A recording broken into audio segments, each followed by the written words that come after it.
Ramadan. Oh?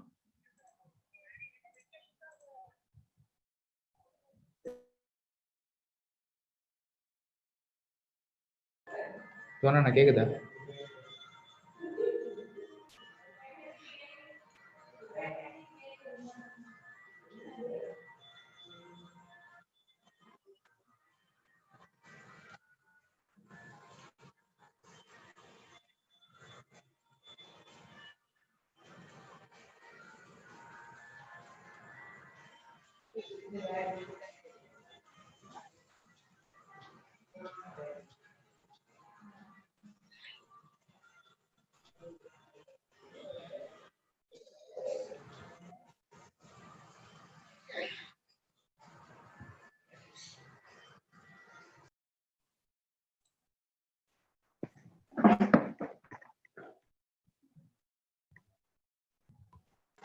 சரி, நீங்க screen share பண்ணாலும் சொன்ன லைப்ரரி எல்லாத்தையும் ஆட் பண்ணிக்கிறேன். ஓகே, வந்து செக் பண்ணி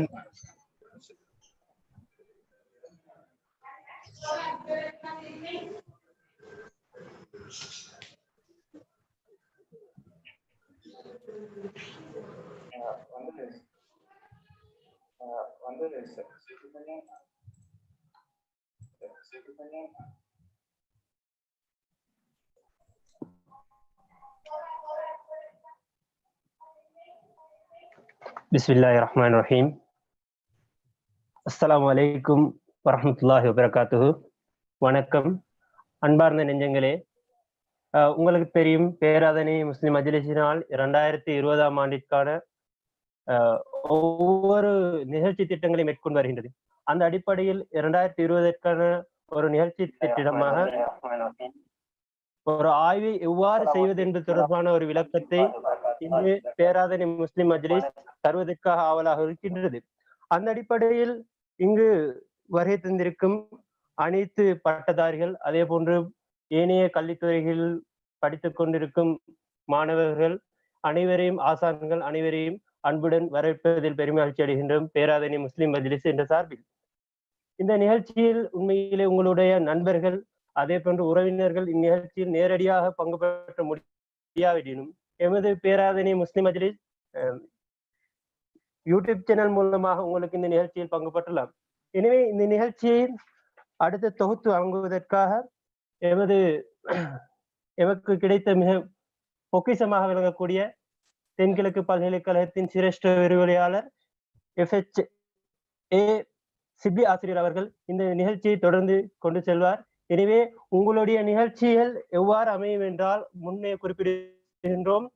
முதலாவது பகுதி உங்களுடைய இந்த நிகழ்ச்சி தொடர்பான விளக்கத்துடன் ஆய்வு என்றால் என்ன, ஆய்வு ஒன்றை எவ்வாறு மேற்கொள்வது, ஆய்வு தொடர்பான பூரணமான விளக்கம் கிடைக்கும். அதன் பின்பு உமது கருத்துக்களை, உமது கலந்துரையாடல்களை மேற்கொள்வதற்கான நாங்கள் நேரத்தை ஒதுக்கி இருக்கின்றோம்.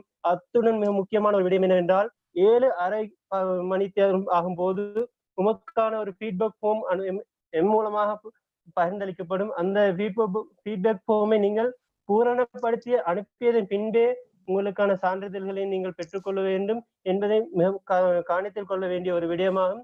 எனவே இத்துடன் தொடர்ந்து இந்த நிகழ்ச்சி எமது விரிவுரையாளர் கொண்டு செல்வார். சார்,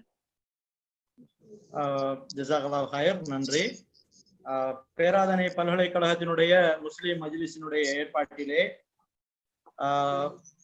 ஆர்கனைஸ் பண்ணப்பட்டிருக்கின்ற இந்த ரிசர்ச் மெத்தடாலஜி ஆய்வு முறையியல் வெபினாருக்கு இதில் இணைந்திருக்கின்ற அனைவரையும் முதற்கண் வரவேற்றுக் கொண்டு இந்த நிகழ்வினை ஆர்கனைஸ் பண்ணி கொண்டிருக்கின்ற பேராதனை முஸ்லிம் மஜ்லிஸினுடைய தலைவர் என்னும் அர்ஷாத் அவர்களையும், அதே போன்று பேராதனை பல்கலைக்கழக முஸ்லிம் மஜ்லிஸினுடைய செயலாளர் MJ துவான் காசிம் அவர்களையும் இந்த இடத்திலே விழித்துக் கொண்டு அவருடைய முயற்சிக்காக அவர்களை ஆரம்பத்திலே நான் மனம் வந்து பாராட்டியவனாக என்னுடைய நிகழ்ச்சியை ஆரம்பிக்கலாம் என நினைக்கின்றேன்.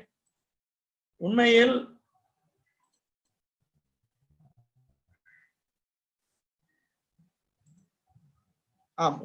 ஆய்வு முறையியலானது ஒவ்வொரு பல்கலைக்கழக மாணவருக்கும் முக்கியமான ஒன்றாக பார்க்கப்படுகின்ற ஒரு விடயமாகும்.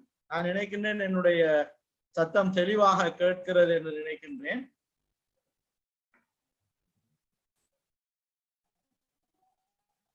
பேசுவது தெளிவாக கேட்கிறது என்று நினைக்கின்றேன். ஏதாவது தொழில்நுட்ப ரீதியாக நீங்கள் ஏதாவது இளைஞர்களை எதிர்நோக்கினால் நீங்கள் சேட் பாக்ஸிலே அது குறித்து கருத்துக்களை தெரிவிக்க முடியும். அந்த வகையில ஆய்வு முறையியலானது உண்மையில் பேராதனை பல்கலைக்கழக முஸ்லிம் மஜ்லிஸானது இதனை ஒரு திறந்த அழைப்பாக அனைத்து வகையான ஆய்வு சார்ந்தவர்களுக்கும் பயன் வகையில் ஒரு திறந்த அழைப்பாக இதனை அவர்கள் வழங்கியமை உண்மையிலேயே ஒரு பாராட்டப்பட வேண்டிய ஒரு விடயமாக இருக்கின்றது. அதே போன்று பதிவு செய்ய தவறிய அல்லது அதற்கு போதிய அளவு மாணவர்கள் ஏற்கனவே ரெஜிஸ்டர் பண்ணியதனால் இதனை யூடியூப் வழியாகவும் அவர்கள் உங்களுக்கு பார்வையிடுவதற்கான சந்தி இருக்கின்றார்கள். அந்த வகையில் இது ஒரு குறுகிய ஒரு செயலமர்வாகவே இதனை நான் வடிவமைக்க அடிப்படை அறிவையும் ஒரு அளவுசார் ஆய்வினை மேற்கொள்வதற்கான ஆரம்ப கட்ட செயற்பாடுகளையும் உங்களோடு பகிர்ந்து கொள்வதே என்னுடைய பிரதானமான நோக்கமாக இருக்கின்றது. அந்த வகையிலே உண்மையில் நீங்கள் ஒரு ஆய்வினை அல்லது ஆய்வு கட்டுரை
இப்போது கேட்கிறது என்று நினைக்கிறேன்.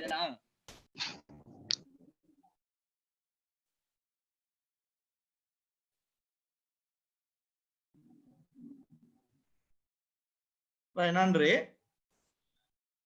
உண்மையில் முதலில் ஒரு ஆய்வு கட்டுரை ஒன்றினை எழுத முதலில் நீங்கள் செய்ய வேண்டிய சில செக்லிஸ்ட் காணப்படுகின்றன. அதிலே முதலாவது சரியான தலைப்பு அல்லது வலுவான ஒரு தலைப்பினுடைய எல்லையினை தீர்மானித்துக் கொள்ள வேண்டும். உண்மையில் இந்த எல்லை என்பது எதனை குறிக்கிறது என்றால், நீங்கள் ஆய்வு செய்யும் போதே இதுதான் தலைப்பு என்று நீங்கள் நிச்சயித்துக் கொள்ள வேண்டியதும் இல்லை. ஆய்வினை முடித்த பிற்பாடு கூட நீங்கள் உங்களுடைய தலைப்பினை ஆய்வு என்கின்ற விடயத்தினை நீங்கள் கவனத்தில் கொள்ள வேண்டும்.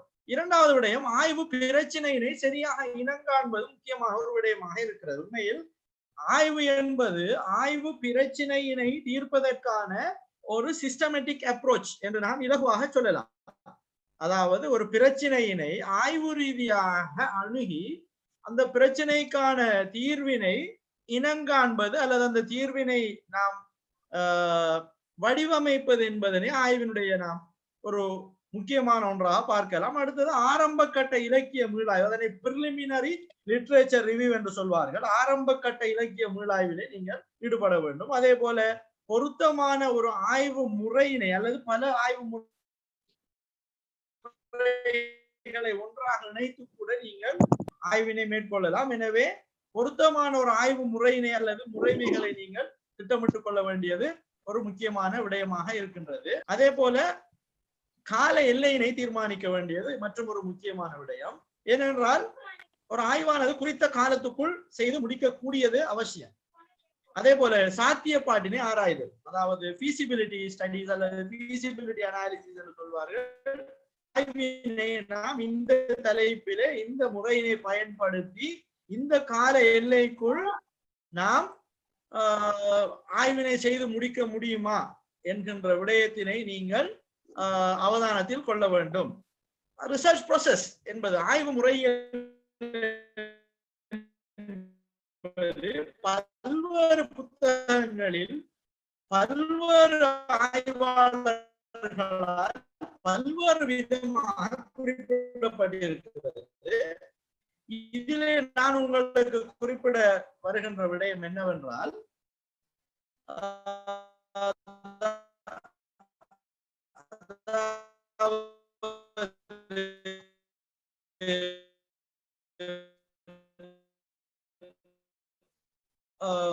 உமாசேகரன் என்பவருடைய ரிசர்ச் மெத்தடாலஜி நூலினை அடிப்படையாக கொண்டு இந்த ரிசர்ச் ப்ராசஸ், முதலாவது நீங்கள் ஒரு பார்வையாளராக அந்த ஆய்வினை பற்றிய உங்களுடைய ஒப்சர்வேஷனை செலுத்த வேண்டும்.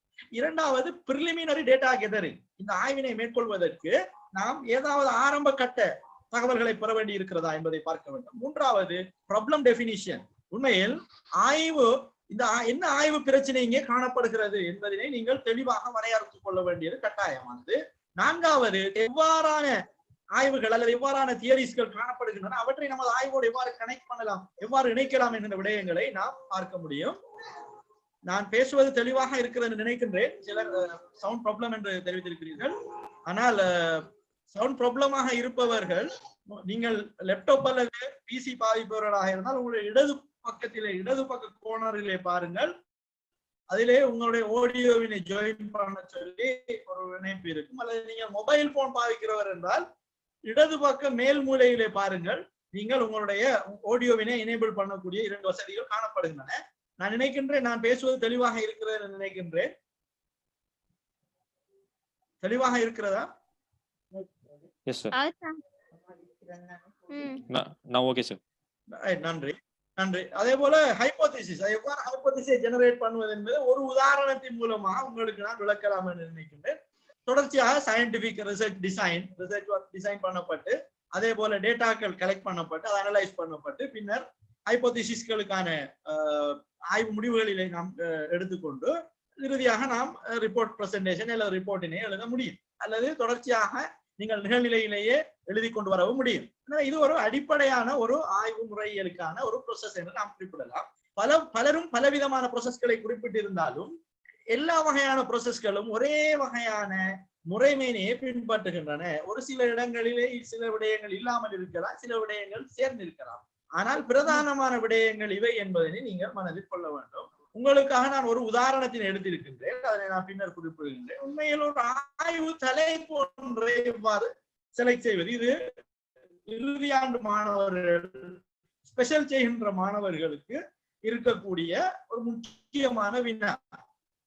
என்ன தலைப்பை நான் தேர்ந்தெடுப்பது, எது எனக்கு பொருத்தமான தலைப்பு என்கின்ற விடயம் முக்கியமான ஒன்று. அதுல நீங்கள் பார்த்தால் தெரியும் உங்களுக்கு, ஆய்வு தலைப்பை தெரிவு செய்வது தொடர்பாக நான் சில விடயங்களை உங்களுக்கு இங்கே குறிப்பிடுகின்றேன். குறித்த ஆய்வு சாத்தியமானதா என்பதை கவனிப்பதோடு அதன் வரையறைகளையும் உள்ளடக்கங்களையும் தெளிவாக நீங்கள் விளங்கிக் கொள்ள வேண்டும். அதே போன்று தரவுகள் சேகரிக்கக்கூடிய தலைப்பினை நாம் தெரிவு செய்ய வேண்டும். மூன்றாவது, புதிய அறிவை, தகவலை அல்லது விடயத்தை கண்டுபிடிக்கக்கூடிய ஒரு தலைப்பாக இருக்க வேண்டும். ஆய்விலே முக்கியமான விடயம், நாம் ஏற்கனவே செய்த தலைப்புகளில் அல்லது ஏற்கனவே ஒருவர் மேற்கொண்ட தலைப்பினை நாம் ஒரு எத்திக்ஸ். அதே போன்று ஆய்வு முறைகளின் பிரதான அம்சங்களை பிரயோகிக்கக்கூடிய தலைப்பாக இருக்க வேண்டும். ஏதாவது ஒரு மெத்தடாலஜியை பயன்படுத்தி இந்த ஆய்வை மேற்கொள்வதற்கான ஒரு தலைப்பாக உங்களுடைய தலைப்பு இருக்க வேண்டும். சமகால பிரச்சனைகள் குறித்த தலைப்புகளாக இருப்பது நல்லது. உதாரணத்துக்கு தற்போது இது கொரோனா COVID-19 என்று சொல்லக்கூடிய காலம். இதனை நீங்கள் உங்களுடைய ஏதாவது ஒரு தலைப்போடு நீங்கள் கனெக்ட் பண்ணலாம். இதுதான் என்னுடைய பிரச்சனை, இதுதான் என்னுடைய ஆய்வு பிரச்சனை, இதனை எவ்வாறு நான் ஆய்வினை மேற்கொள்வது. உங்களுடைய துறை சமூகவியலாக இருந்தால் COVID-19 சமூகவியலோடு இணைத்து எவ்வாறு இதனை பார்ப்பது. அல்லது நீங்க உங்களுடைய துறை பொலிட்டிக்கல் சயின்ஸ் என்றால் COVID-19 எவ்வாறு பொலிட்டிக்கல் சயின்ஸை இணைப்பது, அதனை நீங்கள் சிந்திக்கலாம். சமகால பிரச்சனைகள் குறித்த தலைப்புகள், அதே போன்று உங்களது பாடங்களோடு தொடர்பான தலைப்புகள், அது பொதுவாக அண்டர் கிராஜுவேட்ஸ் அல்லது கிராஜுவேட்ஸ் தங்களுடைய பாடங்களோடு தொடர்பான தலைப்புகளையே கூடுதலாக எடுக்க வேண்டி இருக்கிறது. அடுத்தது உங்களுக்கு விருப்பமான தலைப்பாக இருக்க வேண்டும், உங்களோட ஈடுபாடுள்ள தலைப்பாக இருக்க வேண்டும். உங்களுக்கு எதுவுமே தெரியாத அல்லது உங்களுக்கு பிடிக்காத, உங்களால் விரும்ப முடியாத ஒரு தலைப்பினை நீங்கள் செய்து முடிப்பீர்களா என்பது கொஞ்சம் சந்தேகமான ஒரு விடயம். அதே போன்று ஆய்வானது குறித்த துறை சார்ந்த எண்ணக்கருக்களுக்கு வலுவூட்டக்கூடியதாக இருக்க வேண்டும். தியரிட்டிக்கல் ஃப்ரேம்வொர்க்ஸ்களோடு கனெக்ட் பண்ணக்கூடியதாக, ஒரு தியரியோடு சார்ந்ததாக அது இருக்க வேண்டும். உதாரணத்துக்கு வறுமை ஒழிப்பினை நீங்கள் ஆய்வாக எடுத்தால் வறுமை ஒழிப்போடு சம்பந்தமான கன்செப்ட்ஸ், தியரிட்டிக்கல் ஃப்ரேம்வொர்க், தியரிட்டிஸ், அது யார் யார் எந்தெந்த அறிஞர்கள், யார் யார் எந்தெந்த ஆய்வாளர்கள் இவ்வாறான விடயங்களை வறுமை தொடர்பாக இருக்க வேண்டும் என்பது முக்கியமானது. நான் சில உதாரண தலைப்புகளை இங்க நீங்கள் பார்க்கலாம். இது வாசகர்களுடைய தலைப்புகள் தான். உதாரணத்துக்காக ஒரு நிகழ்ச்சியினுடைய impact, right? Impact of COVID-19 on Sri Lankan economics, அல்லது impact of COVID-19 on political strength, அல்லது impact of COVID-19 on consumer behaviour. இவ்வாறு நீங்கள் கனெக்ட் பண்ண முடியும். அல்லது இன்னும் சில தலைப்புகளை பார்த்தால் why does stressful living results in heart attack? இரண்டு மாறிகளை ஒப்பிடுவது, ஸ்ட்ரெஸ்ஸுக்கும் ஹார்ட் அட்டாக்குக்குமான தொடர்பினை நீங்கள் ஆராயலாம். உதாரணத்துக்கான சில தலைப்புகளை சொல்லுகிறேன். அதே போல problem face by new immigrants, அதாவது புதிதாக குடிவந்தவர்கள், குடியகன்றவர்கள் எதிர்நோக்கக்கூடிய பிரச்சனைகள், இவ்வாறு பலதரப்பட்ட பிரச்சனைகளை நீங்கள் உங்களுடைய ஆய்வாக, நீங்கள் உங்களுடைய ஸ்கோப்புகளாக நீங்கள் எடுத்துக்கொள்ளக்கூடியதாக இருக்கிறது. ஸோ இதனை உங்களுடைய ஆர்வத்துக்கு தொடர்பு இருக்கிறது. இதனை நீங்கள் கூகுள் செய்து என்ன ரஷ்யன் டோல் பிரின்சிபல் என்றால் என்ன, அதை எவ்வாறு ஆய்வோடு நாம் கனெக்ட் பண்ணலாம் என்பதை உங்களுடைய ஆர்வத்துக்காக, உங்களுடைய ஒரு செயற்பாட்டுக்காக நான் விடுகிறேன். இதனை நான் விரிவாக விளக்க இந்த இடத்திலே நான் நேர காலம் கருதி விளக்கவில்லை. இருந்தாலும் என்ன ரஷ்யன் டோல் என்றால் என்ன, அதை எவ்வாறு ஆய்வோடு தொடர்படுகிறது என்பதனை நீங்கள் உங்களுடைய வாசித்து நீங்கள் விளங்கிக் கொள்வது நல்லது.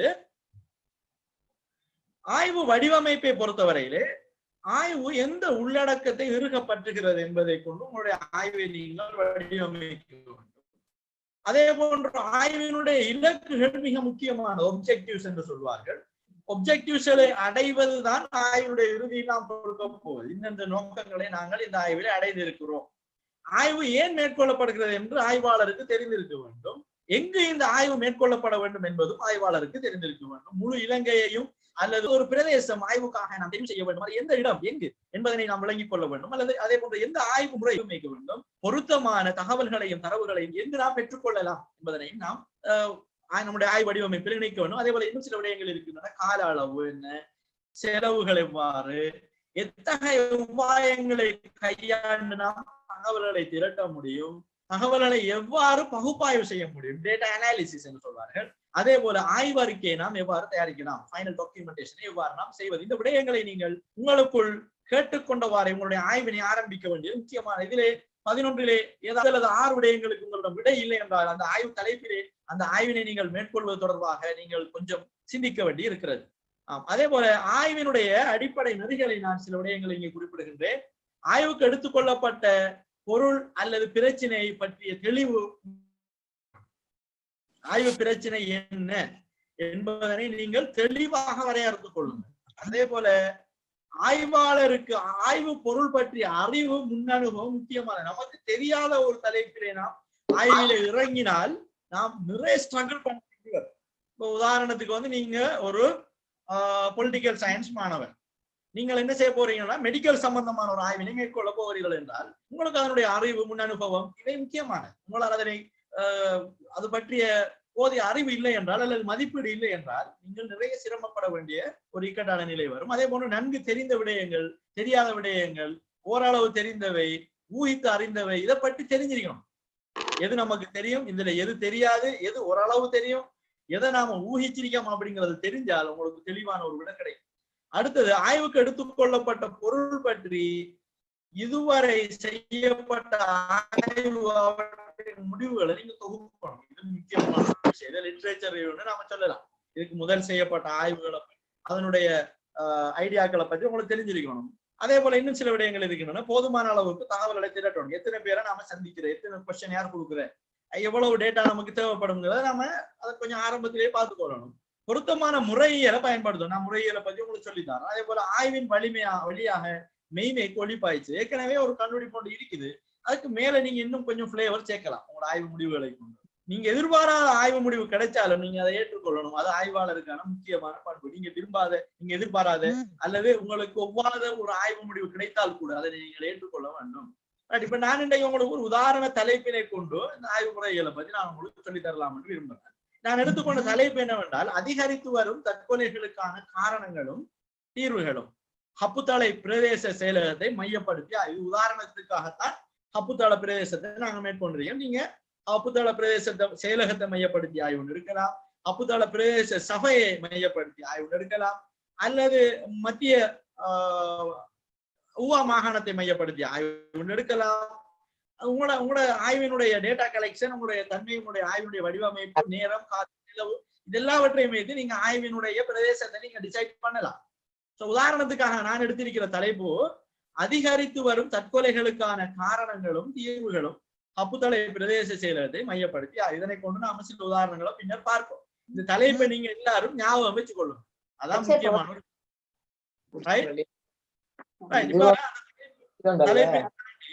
மார்க்கெட்டிங் ஒரு இது வந்துச்சு.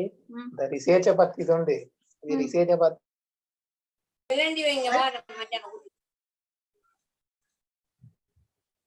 சரிதானே?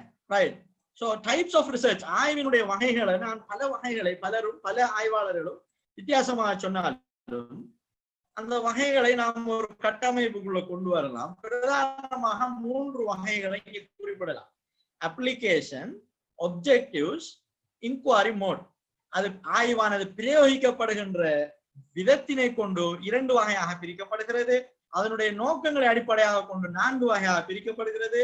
இன்குவாரி மோட் அதனுடைய விசாரணையினுடைய தன்மையினை கொண்டு 2 வகையாக பிரிக்கப்படுகிறது. எனவே மொத்தமாக நாம் 8 வகையான ஆய்வுகளை இங்கே நாம் பார்க்கலாம். இதுல ஒன்றோடு சில ஆய்வுகள் தொடர்படும், சில ஆய்வுகளிலே சின்ன சின்ன வித்தியாசங்கள் இருக்கும். ஒரு வகைக்கும் இன்னொரு வகைக்கும் இடையிலே சிறிய அளவான மார்ஜின் வித்தியாசங்கள் காணப்படும், அல்லது பாரிய அளவான வித்தியாசங்கள் கூட காணப்படுகின்றன. இருந்தாலும் இந்த வகைகளுக்குள்ளே நீங்கள் ஒன்று அல்லது ஒன்றுக்கும் மேற்பட்ட ஆய்வு முறைகளை பயன்படுத்தி உங்களுடைய ஆய்வினை மேற்கொள்ள முடியும். அந்த வகையிலே முதலாவதாக அப்ளிகேஷனை நாம் எடுத்துக்கொண்டால், இந்த அப்ளிகேஷனில் இருந்து நாம் பார்க்க வேண்டிய விடயம் பியூர் ரிசர்ச், அப்ளைட் ரிசர்ச், தூய ஆய்வு, அதே போல பிரயோக ஆய்வு. இதை நான் கொஞ்சம் விரைவாக சொல்லுகிறேன், காரணம் நாம் கொஞ்சம் இதில் செல்ல வேண்டியிருக்கிறது. தூய ஆய்வுக்கும் பிரயோக ஆய்வுக்குமான வித்தியாசம் என்னவென்றால் இதிலே சிவப்பு எழுத்துக்களிலே காட்டப்பட்டிருக்கின்றன. நீங்கள் பார்க்கலாம். தூய ஆய்வு என்பது, பியூர் ரிசர்ச் என்பது, primary objective is the advancement of knowledge. அதாவது குறித்த துறை சார்ந்த ஒரு விடயத்தினுடைய அறிவினை சற்று மேம்படுத்துவது அல்லது அதிகமாகவே மேம்படுத்துவது. அப்ளைட் ரிசர்ச் என்பது ஏற்கனவே இருக்கின்ற அறிவினை கொண்டு நீங்கள் ஏற்கனவே இருக்கின்ற தியரிஸ், நாலேஜ், மெத்தட்ஸ்களை கொண்டு ஒரு குறிப்பிட்ட நோக்கத்தை அடைவதற்காக பயன்படுத்துவது. அதனை நீங்கள் இதில் தெளிவாக பார்க்கலாம். பேசிக் ரிசர்ச் என்பது எக்ஸ்பர்ட் நாலேஜ், துறை சார்ந்த விடயத்தை சற்று அதிகரிப்பது, தியரியை கொஞ்சம் அதிகமாக பார்ப்பது. ஆனால் அப்ளைட் ரிசர்ச் என்பது ஏற்கனவே இருக்கின்ற தியரிகளை கொண்டு நீங்கள் உங்களுடைய ஆய்வு பிரச்சனையை மையப்படுத்தி ஒரு ஆய்விற்கான தீர்வினை கண்டடைவது. இதுதான் பியூர் ரிசர்ச், அப்ளைட் ரிசர்ச் என்று நாம் எடுத்துக்கொள்ளலாம். அதே போல ஒப்ஜெக்டிவ்ஸின் அடிப்படையாக கொண்டு 4 ரிசர்ச் மெத்தட்ஸ் காணப்படுகின்றன. நான் ஏற்கனவே குறிப்பிட்டிருந்தேன். டிஸ்கிரிப்டிவ் ரிசர்ச் என்பது attempts to describe systematically a situation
மன்னிக்க வேண்டும், சில தொழில்நுட்ப கோளாறுகள் காரணமாக அவ்வப்போது தொடர்ச்சியான கனெக்ஷனை வழங்க முடியாமல் இருக்கிறது. மன்னிக்க வேண்டும், இருந்தாலும் அதனை நான் தொடர்கிறேன்.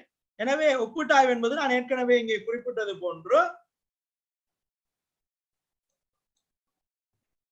ஒப்பீட்டாய்வு என்பது ஏற்கனவே நாம் குறிப்பிட்டதை போன்ற ஒரு 2 அல்லது 2க்கு மேற்பட்ட மாறிகளை நீங்கள்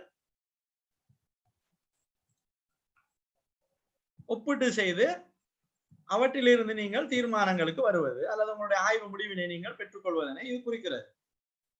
அதே போல விளக்க ஆய்வு என்பது attempts to clarify why and how.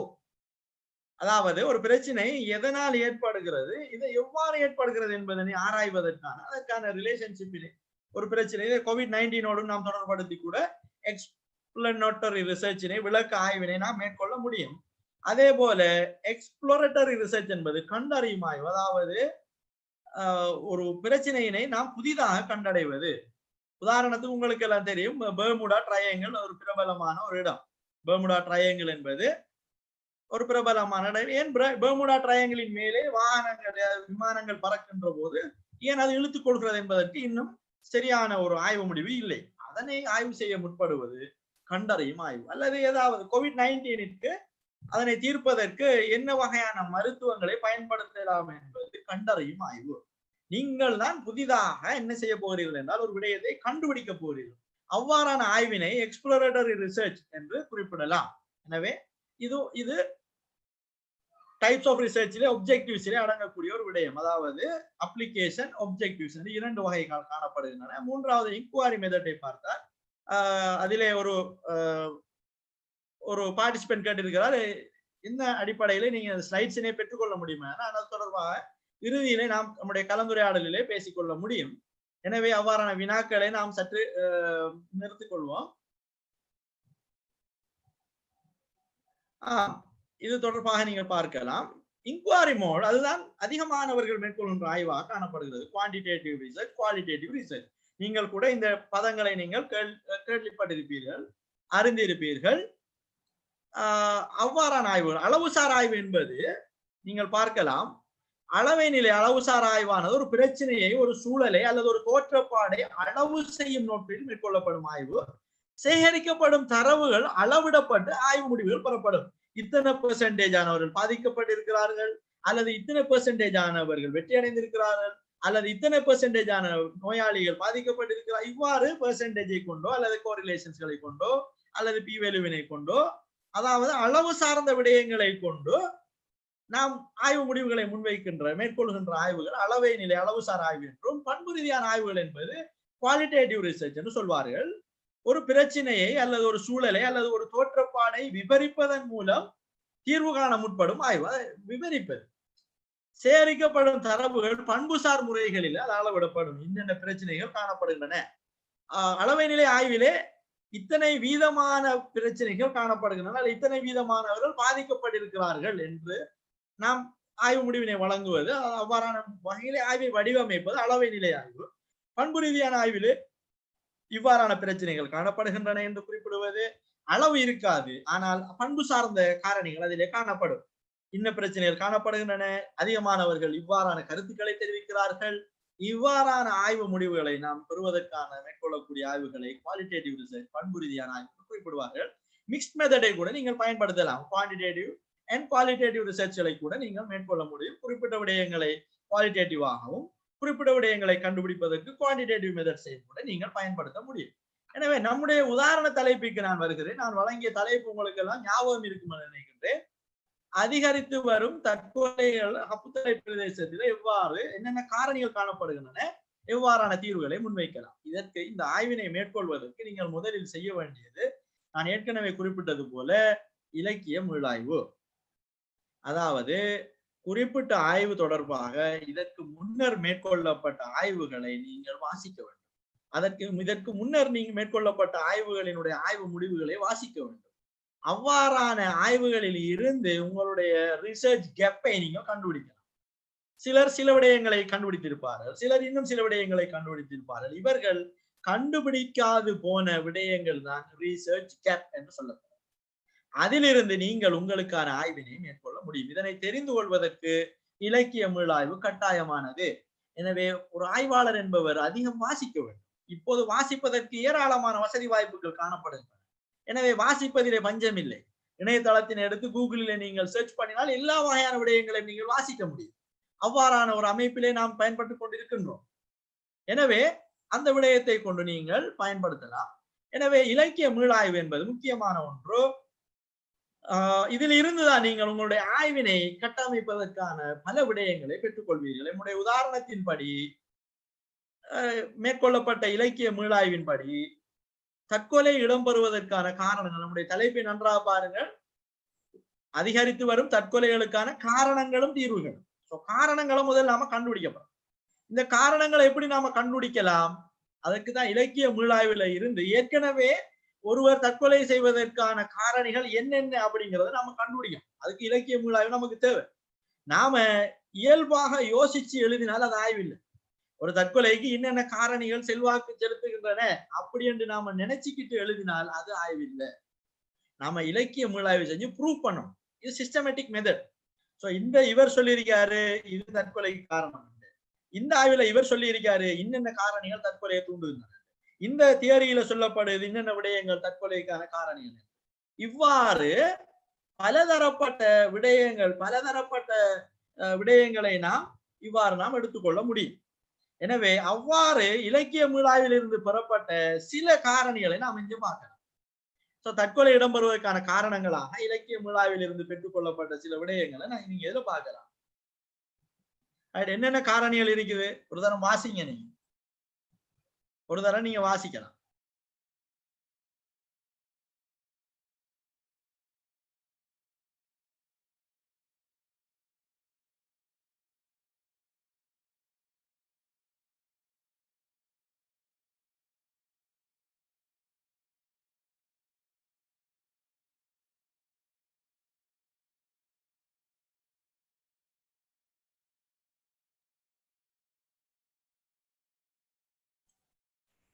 நீங்க வாசித்ததன் பிரகாரம் பாருங்க, மன அழுத்தம், வறுமை, தீரா நோய், காதல் பிரச்சனைகள், குடும்ப பிரச்சனைகள், அவமானம், தீரா கவலை, இப்படி சில காரணிகளை எடுத்திருக்கோம்.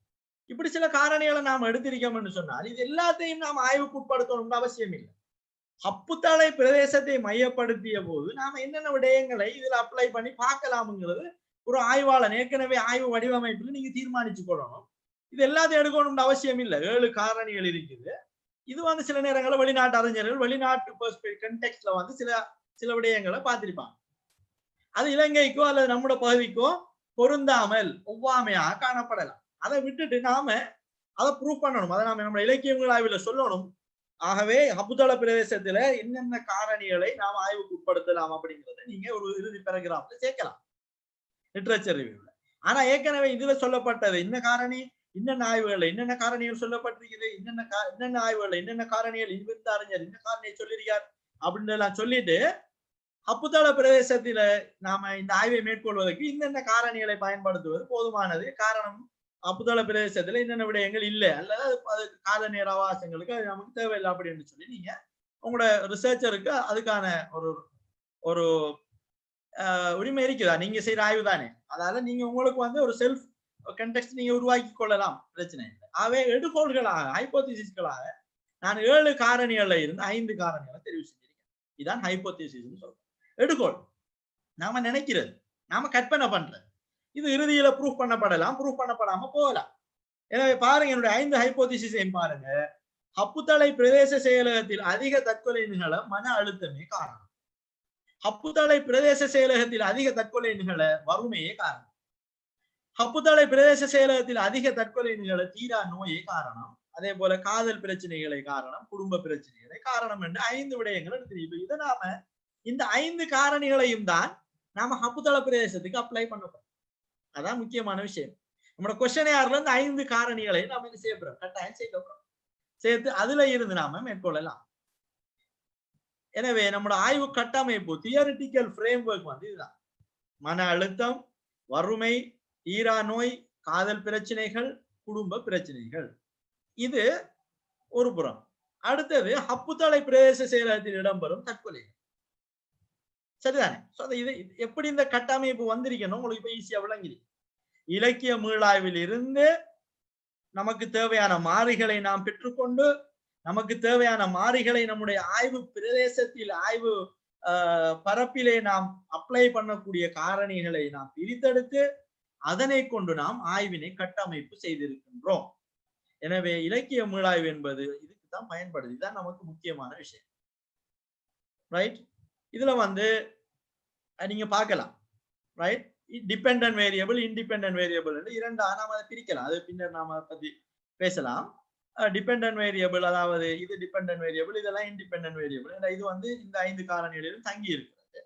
எனவே அது வேரியபிளை பத்தி இப்போது நமக்கு அவசியம் இல்லை. இந்த விஷயத்தை நீங்க விளங்கிக் கொள்ளணும். ஆய்வு கட்டமைப்பு.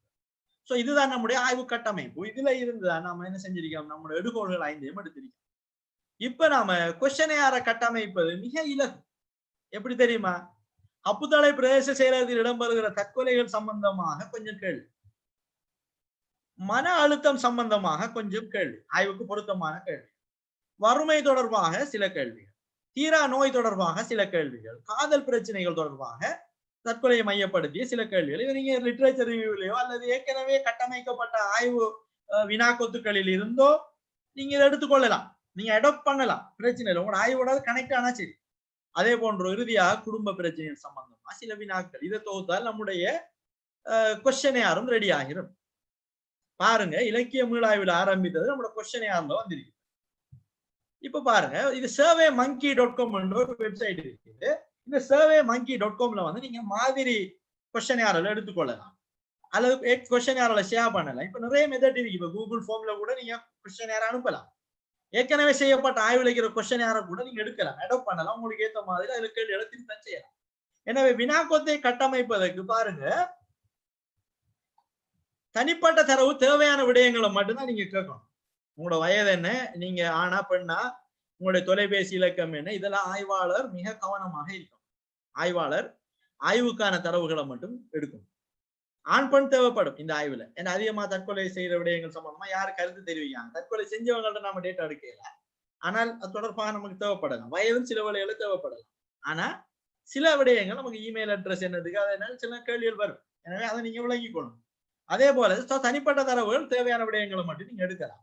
அப்புத்தளை பிரதேச செயலகத்தில் இடம்பெறும் தற்கொலை தொடர்பாக சில வினாக்களை நீங்க ஆரம்பத்துல கட்டமைக்கலாம்.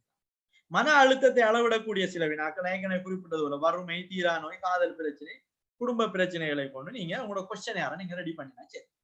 இப்ப நீங்க உங்களோட கொஸ்டினேரை நீங்க என்ன செய்ய வேண்டியதுதான், அப்புத்தளை பிரதேசத்துல நீங்க தீர்மானிக்கலாம். டாக்டர் செயல்கிட்ட கொடுக்கறது, அடுத்து தற்கொலை செய்தவர்களுடைய குடும்ப உறவினர்கள்ட்ட கொடுக்கறது, அதே மாதிரி அந்த பிரதேசத்துல காணப்படக்கூடிய சிலரை நாம ஆய்வு நம்முடைய மாதிரி தெரிவு செய்யற முறைகளை நாம தெரிவு செய்யலாம். 2 மாதிரி செலக்ட் பண்ணலாம், அல்லது நீங்க செலக்டிவ் சாம்பிளிங் செய்யலாம். சாம்பிளிங்க்கு நான் போகல இந்த ரிசர்ச் மெத்தடாலஜி ஒர்க் ஷாப்ல. ஆனா நீங்க இது சம்பந்தமா நீங்க பெற்று உங்களுடைய விரிவுரையாளர்களிடம், உங்களுடைய சீனியர்ஸ்களிடம், ஆய்வாளர்களிடம் கேட்டு தெரிஞ்சு கொள்ளலாம்.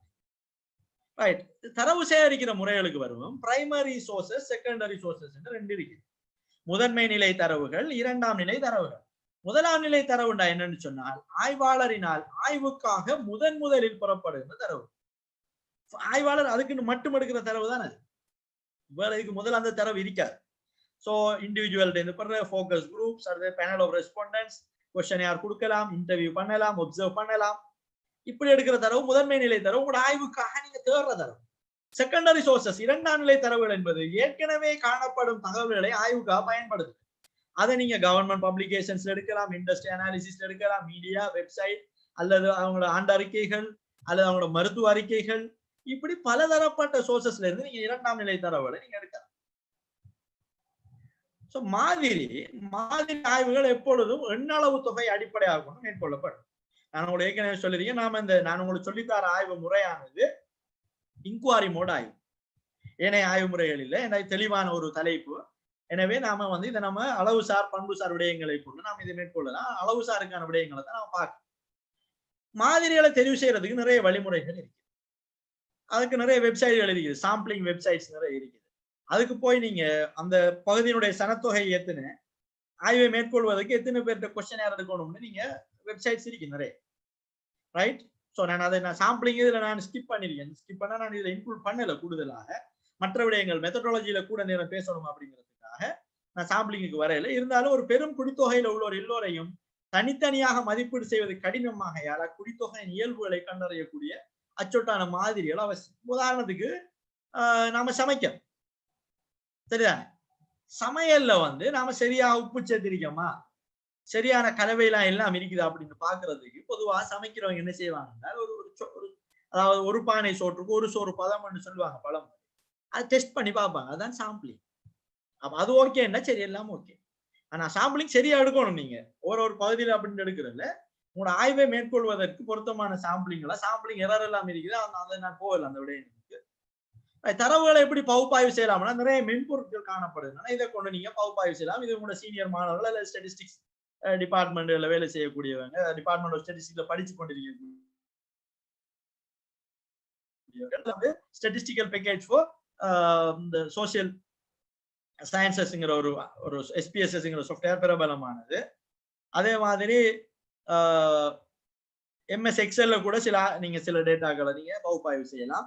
ஸ்மார்ட் PLS3 அப்படின்னு புதிதாக ஒரு சாஃப்ட்வேர் பிரபலமாகி வருது. அது R ப்ரோக்ராமிங், பைத்தன், இதுல இருந்து நீங்க தரவுகளை பகுப்பாய்வு செய்ய முடியும். அது அந்த விடயங்களை நாம விரிவாக பேசுவதற்கு இல்லை. ஆனா நீங்க தெரிஞ்சு வச்சுக்கொள்ளுங்க எப்படி நாம பகுப்பாய்வு செய்யலாம். இப்ப நாம பகுப்பாய்வு செய்து முடிச்சிட்டோம், ரைட்? முடித்ததுக்கு பிறகு நமக்கு தெரிய வருது உங்களுக்கு தெரியும் நம்முடைய ஆய்வு கட்டமைப்பு இந்த 5 காரணிகளிலும் என்னென்ன காரணிகள் அபுதால பிரதேசத்துல அதிகரித்த தற்கொலைக்கு காரணமாக இருக்கிறதுன்னு கண்டுபிடிக்கிறதுக்கு ஆய்வு செய்து இறுதியா நம்முடைய கண்டுபிடிச்சிருக்கோம். மன அழுத்தமும் வறுமையும் குடும்ப பிரச்சனைகளுமே அபுதாலை பிரதேச செயலகத்தில் இடம்பெறும் தற்கொலைக்கான காரணிகள். சில வேளைகளில் நீங்க இன்டர்வியூ பண்ணினவங்க சில காரணிகளை மேலதிகமா சொல்லியிருப்பாங்க. அதை நீங்க ஆய்வு முடிவுல சேர்க்கலாம். இதுல நீங்க உங்களோட ஸ்டாட்டிஸ்டிக்கல்ல கூட நீங்க ஆரம்பத்துல சேர்க்கலாம், பிரிலிமினரி லிட்டரேச்சர் ரிவ்யூல எடுத்திருக்கலாம். இதுக்கு பிறகு சிலர் 1-2 பேர் சொல்லியிருப்பாங்க இதுவும் இந்த அதிகமான மதுபாவனை அதுவும் கூட இங்க தற்கொலையை தீர்மானிக்கிறது ஒரு ஆள் சொல்லி இருந்தால் நீங்க அதை விரும்பினா நீங்க ஆய்வு முடிவுல சேர்க்கலாம். அது 100 பேர்ல ஒரே ஒரு ஆள் சொல்லி இருந்தா கூட நீங்க சேர்க்கலாம் விரும்பினால். ஆனா பரவலாக சொல்லப்படுகிற கருத்துக்களை தான் நம்ம முன்னுரிமை வழங்கணும். எனவே நம்மளோட ஆய்வு முடிவு என்னன்னு சொன்னார், அப்புத்தளை பிரதேச செயலகத்தில் இடம்பெறும் தற்கொலைகளுக்கு மன அழுத்தமும் வறுமையும் குடும்ப பிரச்சனைகளுமே காரணங்களாகும். இது நம்முடைய ஆய்வு முடிவு. எனவே நம்மளோட ஆய்வு முடிவை நாம எடுத்திருக்கோம். இப்ப நாம பார்ப்போம். நம்மளோட தலைப்பை நான் மீளோதரம் வாசிக்கிறேன்.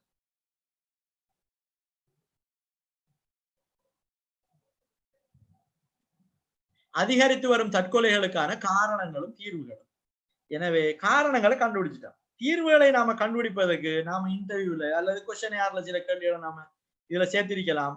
அல்லது ஏற்கனவே செய்யப்பட்ட இலக்கிய மீளாய்வுல இருந்து நாம என்ன செஞ்சிருக்கலாம், எவ்வாறான மன அழுத்தத்துக்கு எவ்வாறான தீர்வுகள் காணப்படுகின்றன, வறுமை அதை ஒழிப்பதற்கு தற்கொலையில் இருந்து ஒழிப்பதற்கு எவ்வாறான காரணங்கள் காணப்படுகின்றன, குடும்ப பிரச்சனைகளை தற்கொலையில் இருந்து தவிர்ப்பதற்கு எவ்வாறான காரணங்கள் காணப்படுகின்றன அப்படிங்கிறது இலக்கிய மீளாய்வுல இருந்து அல்லது நம்ம நேர்காணல்களில் இருந்து அல்லது நாம பெற்றுக்கொண்ட கொஸ்டின்ல இருந்தோ இதை எடுத்து நாம தீர்வுகளை முன்வைக்கலாம். என்ன இப்ப நமக்கு தெளிவா விளங்குது இந்த 3 காரணங்களும் தான் அப்புத்தளை பிரதேச செயலகத்தில் இடம்பெறும் தற்கொலைக்கு காரணங்கள் கண்டுபிடிச்சிட்டோம்.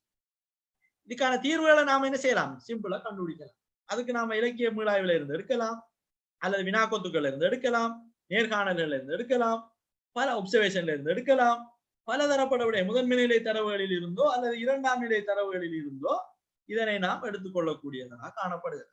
எனவே நம்மளோட முடிவுரை என்னன்னு சொன்னா நான் ஏற்கனவே சொல்லிட்டேன், மன அழுத்தமும் வறுமையும் குடும்ப பிரச்சனைகளும் தான் காரணம். தீரா நோய் காதல் பிரச்சனைகளும் இங்க இல்லை, அதாவது குறைவு. அபுதால பிரதேசத்துல அந்த மாறிகளுக்கு இடையில தொடர்பு இல்லை. எனவே நாம இந்த முடிவுக்கு வரலாம். இதுதான் ஒரு ஆய்வினை நீங்க மேற்கொள்றதுக்கான ஸ்டெப் பை ஸ்டெப் ப்ரோசஸ். அது மீண்டும் ஒரு முறை உங்களுக்கு நான் சுருக்கமா சொல்றேன். அதாவது நம்முடைய தலைப்பு உங்களுக்கு ஞாபகம் இருக்கும். முதலாவது லிட்ரேச்சர் ரிவ்யூல இருந்து நீங்க என்ன செய்யணும், மாறிகளை வேரியபிள்ஸ்களை உங்களுடைய ஆய்வுக்கான வேரியபிள்ஸ்களை நீங்க எடுத்துக்கொள்ளணும், ரிட்ரீவ் பண்ணிக்கொள்ளணும். அதுல இருந்து எடுத்துக்கொண்டதில் இருந்து உங்களுடைய ஆய்வுக்கான வேரியபிள்ஸ்களை நீங்க பகுப்பாய்வு செய்து கொள்ளணும், ஃபில்டர் பண்ணணும். இதுல எல்லாமே இப்ப நாம் அவமானத்தை எடுக்கல, சரிதானே? அதே மாதிரி தீரா கவலையும் எடுக்கல. நாம ஏன் எடுக்கலன்னா அப்புத்தள பிரதேசத்துக்கு தேவையில்லைன்னு நாம என்ன செய்யணும், அனுமானிக்கலாம். அங்க நம்ம ஏற்கனவே நாம ஒரு பிரிலிமினரி லிட்ரேச்சர் செஞ்சிருப்போம். பிரிலிமினரி டேட்டா கேதரிங் ஒன்று நடந்திருக்கு. அதுல நமக்கு விளங்குது அப்படி அவமானத்தால அப்புத்தலையில அப்படி தற்கொலை செஞ்ச மாதிரி தெரியல, தீரா கவலையில அப்படி ஒருத்தரும் இல்லை. ஆனா இந்த 5 காரணங்களும் இருக்கிற மாதிரி தெரியுது, இதை நம்ம அப்ளை பண்ணி பார்ப்போம் அப்படின்னு சொல்லி நாம அதுல இருந்து எடுகோள்கள் எடுத்து எடுகோள்கள் எடுக்கிற அதே நேரம் நம்மளோட ஆய்வு கட்டமைப்பையும் அவ்வாறே வரைந்திருக்கு. ஆய்வு கட்டமைப்பில் இருந்தும் எடுகோளில் இருந்தும் நமக்கான வினாக்கோத்தினை நாம வடிவமைச்சிருக்கோம். நான் ஏற்கனவே உங்களுக்கு சொல்லியிருக்கேன், வினாக்கோத்தினை வடிவமைப்பதற்கு ஏற்கனவே மேற்கொள்ளப்பட்ட இதே மாதிரியான ஆய்வுகள்ல இருந்து வினாக்கோத்துக்களை நீங்க எடுக்கலாம், அல்லது அந்த வினாக்களை அடாப்ட் பண்ணலாம், நீங்க சில வினாக்களை சேர்க்கலாம். சரிதானே? ரைட். சோ அந்த விடயங்கள் வினாக்கோத்தை கட்டமைப்பது மிக இலவான ஒரு விடயம். இந்த விடயங்களை வச்சு பாக்குறது. அதே போல தரவை சேகரிக்கிறதுக்கு நாம வினாக்கோத்து, இன்டர்வியூ, ஒப்சர்வேஷன், இது 3 பிரைமரி சோர்சஸ். செகண்டரி சோர்ஸ்ல வந்து நம்ம வாசிக்கிற மற்ற எல்லாம் ரிசர்ச் பேப்பர்ஸ்களா இருக்கலாம், நியூஸ் பேப்பர் ஆர்டிகல்ஸ்களா இருக்கலாம், வெப்சைட்ஸ்களா இருக்கலாம், மீடியாவில் இருந்து எடுக்கிறதா இருக்கலாம், அல்லது கவர்மெண்ட் பப்ளிகேஷன்ஸ், அல்லது மெடிக்கல் ரிப்போர்ட்ஸ். இந்த விடயங்களை கொண்டு நீங்க தரவுகளை சேகரிக்கலாம். அது கட்டமைக்கப்பட்ட வினாக்கத்தை மாதிரி ஒன்றை தெரிவு செய்து அந்த மாதிரிகளுக்கு வழங்கி நீங்க தரவுகளை சேகரிக்கலாம். உதாரணத்துக்கு 300 பேரை நீங்க தெரிவு செய்றீங்க கப்புத்தள பிரதேசத்துல, ஆகவே 300 பேருக்கு கொஸ்டின் யார் கொடுக்கீங்க. இது ஒரு விஷயத்தை கவனிங்க, 300 பேருக்கும் கொஸ்டின் யார் கொடுத்து 300மே திரும்பி வரும் என்று நாம சொல்ல இயலாது. ஏனென்றால் எல்லாரும் கொஸ்டின் யாரை ஃபில் பண்ணி தருவாங்கன்னு இல்லை. எனவே நீங்க 300 டார்கெட் பண்ணினா கொஞ்சம் கூட தான் கொடுக்கணும், அல்லது 300 டார்கெட் பண்ணி 220 பேர் தந்தா அதோட ஆய்வுல நீங்க குறிப்பிடணும். 300 கொஸ்டின் யார் டிஸ்ட்ரிபியூட் பண்ணினா 220 பேர் தான் தந்திருக்காங்க, எனவே 220 பேரை வச்சு நாங்க டேட்டா அனலைஸ் பண்ணிருக்கோம்ன்றதை நீங்க குறிப்பிடணும். அந்த தரவுகள் எடுத்துக்கொண்ட தரவுகளை நீங்க SPSS அல்லது எக்ஸலோ, ஸ்மார்ட் PLS3லயோ, ஆர்லயோ, பைத்தன்லயோ உங்களுக்கு பொருத்தமான, உங்களுக்கு இலகுவான, உங்களால கையாளக்கூடிய ஒரு ஆய்வு மென்பொருளை பகுப்பாய்வு செய்து இதற்கான கோரிலேஷன்கள் எடுத்திருக்கலாம். அதே போல பி வேல்யூ என்று சொல்லுவாங்க, பி வேல்யூவை கண்டுபிடிச்சா நம்ம ஹைபோதிசிஸ்களுக்கு ஆன்சர் பண்ணலாம். என்னென்ன விடயங்கள் என்னென்ன அதை நம்ம கம்பேர் பண்ணலாம். SPSSல அதை வந்து இலகுவாக கையாளலாம். நீங்க ஸ்டாட்டிஸ்டிக்கல் டிபார்ட்மெண்ட்ல படிக்கிறவங்க அல்லது ஒரு சம்பந்தப்பட்டவங்களோட நீங்க கொஞ்சம் மேலதிகமாக கேட்கலாம், இல்லை நீங்க ரிசர்ச் மெத்தடாலஜி படிச்சுக்கிற மாணவர்களுக்கு அது இலகுவாக இதை கண்டுபிடிக்கிறது. ஏன்னா அந்த விடயங்களை நீங்க கவனத்துல கொண்டீங்கன்னு சொன்னா உங்களுக்கு ஆய்வு முடிவு கிடைக்கும். ஆய்வு முடிவுல இருந்து நீங்க என்ன செய்யலாம்னா முடிவுரை எழுதலாம். ரைட். முடிவுரை எழுதி முடித்ததன் பிற்பாடு நீங்க உஷா துணைகள் ரெஃபரன்ஸ், ரைட். ரெஃபரன்ஸ் வந்து 2 முறைகளை கொடுக்காங்க. சில ரிசர்ச் பேப்பர்கள் இந்த மெத்தட்ல தான் நீங்க ரிசர்ச் ரெஃபரன்ஸ் கொடுக்கணும் அப்படின்னு சொல்லி இருந்தா அதை பின்பற்றணும். பிரபலமான 2 முறைகள் இருக்குது. அமெரிக்கன் சைக்காலஜிக்கல் அசோசியேஷன்ஸ் APA மெத்தடும், அதே போல ஹார்வர்ட் மெத்தட். ரைட். நீங்க பாருங்க, இந்த வெப்சைட்டை பார்த்தா உங்களுக்கு இந்த வெப்சைட்டுக்கு போய் நீங்க சிம்பிளா உங்களை ஜெனரேட் பண்ணி எடுக்கலாம். harvardgenerator.com போய் உங்களோட புக்ட பேரையோ, ISBN நம்பரையோ அல்லது டிஃபரெண்ட் மெனுவலா கூட நீங்க டைப் பண்ணி நீங்க சப்மிட் பண்ணினால் அது ஹார்வர்ட் மெத்தடுக்கு மாத்தி தரும் உங்களுக்கு ரெஃபரன்ஸ். APA மெத்தடும் அப்படிதான். biteme.org, right. APA journal citation. அது போய் நீங்க biteme.org போனாலே நீங்க அதை கண்டுபிடிக்கலாம். சரியான இந்த மெத்தட்ல நீங்க பாவிக்கலாம். அல்லது சில சாஃப்ட்வேர்ஸ்கள் காணப்படுகின்றன, அதுல இருந்து நீங்க ரெஃபரன்ஸ் மேனேஜர் சாஃப்ட்வேர், மேனேஜ்மெண்ட் சாஃப்ட்வேர்னு சொல்லுவாங்க, சிலர் பணம் கொடுத்து வாங்கணும்.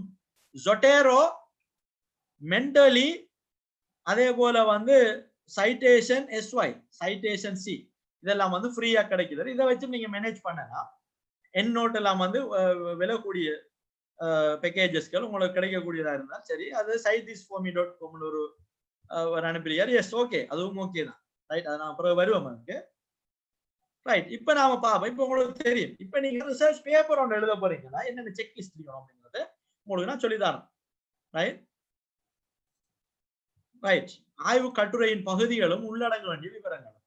அதுல முதலாவது ஆய்வு சுருக்கம், அப்ஸ்ட்ராக்ட் சொல்லுவாங்க ஆங்கிலத்துல. இது ஆய்வு முடிந்த பின்னர் தான் எழுதணும். அப்ஸ்ட்ராக்ட் நாம ஆரம்பத்தில் எழுதல. ஆய்வெல்லாம் முடிச்சதுக்கு பிறகு எப்படி இந்த ஆய்வு செஞ்சோம், என்ன மாதிரியான மெத்தடாலஜியை பயன்படுத்தினோம், எப்படி டேட்டாவை கலெக்ட் பண்ணினோம், என்ன நமக்கு ரிசல்ட்ஸ் கிடைச்சிச்சு, இதுல இருந்து நாம என்ன ஃபைண்டிங்ஸை கொடுக்கோம், நம்மளோட ரெக்கமெண்டேஷன் என்ன அப்படிங்கறத சொல்றதுதான் அப்ஸ்ட்ராக்ட். நீங்க சாதாரணமா சில ஆய்வுகள் எடுத்து வாய்ச்சு பாத்தீங்கன்னா உங்களுக்கு தெரியும். எனவே அதுக்கு அடுத்தது வந்து ஆய்வு அறிமுகம், இன்ட்ரடக்ஷன் சொல்லுவாங்க. இதுல வந்து சுருக்கமான அறிமுகம் இருக்கலாம்.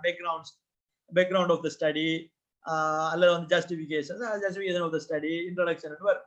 ஆய்வு பிரச்சனை, ரிசர்ச் ப்ராப்ளம் குறிப்பிடப்படணும். ஆய்வின் நோக்கங்கள், ரிசர்ச் ஆப்ஜெக்டிவ்ஸ், ஆய்வு வினாக்கள், ரிசர்ச் கொஸ்டின்ஸ், கட்டாயம் எல்லா ஆய்வுலையும் எல்லாம் இருக்கணும், எல்லா ஆய்வு வினாக்கள் இருக்கணும் இல்ல, நீங்க சேர்த்துக் கொள்ளலாம் கொஸ்டின்ஸ் இருந்தா. அதே போல லிட்ரேச்சர் ரிவ்யூ கட்டாயம் இருக்கணும்.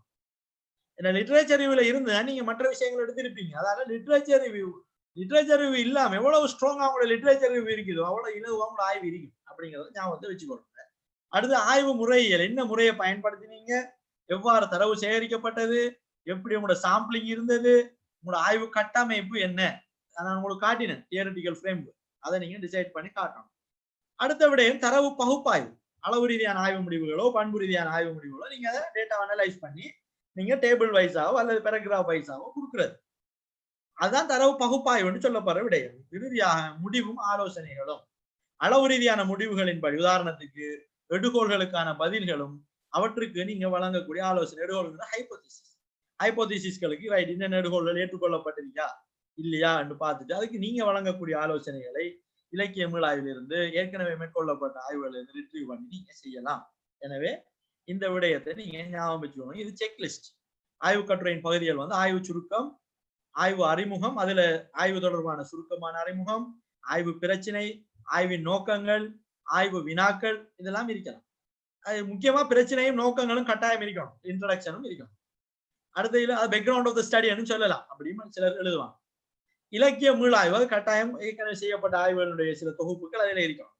ஆய்வு முறைகள், என்ன ஆய்வு முறையை பயன்படுத்தினீங்க, எப்படி டேட்டா கலெக்ட் பண்ணினீங்க, அப்படி தனித்தனி தலைப்புகளை நீங்க எழுதலாம். மெத்தடாலஜி போட்டுட்டு research method, data collection method, sampling, theoretical research framework அல்லது தியரிட்டிக்கல் ஃப்ரேம்வொர்க் அல்லது ரிசர்ச் ஃப்ரேம்வொர்க், ஏதோ உங்களோட ஆய்வு கட்டமைப்பை வந்து நீங்க அதுக்கு ஏற்ற மாதிரி பயன்படுத்தலாம். அடுத்தது தரவு பகுப்பாய்வு, டேட்டா அனாலிசிஸ், ரைட். அதுல வந்து நீங்க என்னென்ன ஆய்வு முடிவுகளை, அளவு ரீதியான ஆய்வு முடிவுகள் எடுத்தீங்களோ அதை குறிப்பிடலாம். அதெல்லாத்தையும் வச்சு கடைசியாக தான் நீங்க முடிவுகளையும் ஆலோசனைகளையும் எழுதணும். ஸோ எனவே இப்படி வந்துச்சு, இப்படி இருந்தது, இதுல இருந்து நான் என்னென்ன விடயங்களை பெற்றுக்கொண்டேன், இதுக்கு நான் இவ்வாறான ஆலோசனைகளை முன்வைக்கணும் அப்படின்னு சொல்லி நாம ஆய்வு ஆலோசனைகளை நாம வழங்க முடியும். ஆய்வை பிரசுரிக்கிற விஷயம் ரிசர்ச் கான்ஃபரன்சஸ், பேராதனை கூட ஐபர்ஸ் அப்படின்னு சொல்லி தொடர்ச்சியாக வருடம் ஆய்வு மாநாடு நடந்தது. இலங்கை தென்கிழக்கு பல்கலைக்கழகம் ஒவ்வொரு வருடமும் ஒவ்வொரு ஃபெக்கல்ட்டியும் தனித்தனியாக ஆய்வு மாநாடுகள் நடத்துகின்றன. ஒட்டுமொத்த யூனிவர்சிட்டியும் கூட வருடத்துக்கு ஒரு ஆய்வு மாநாடு நடத்துகிறது.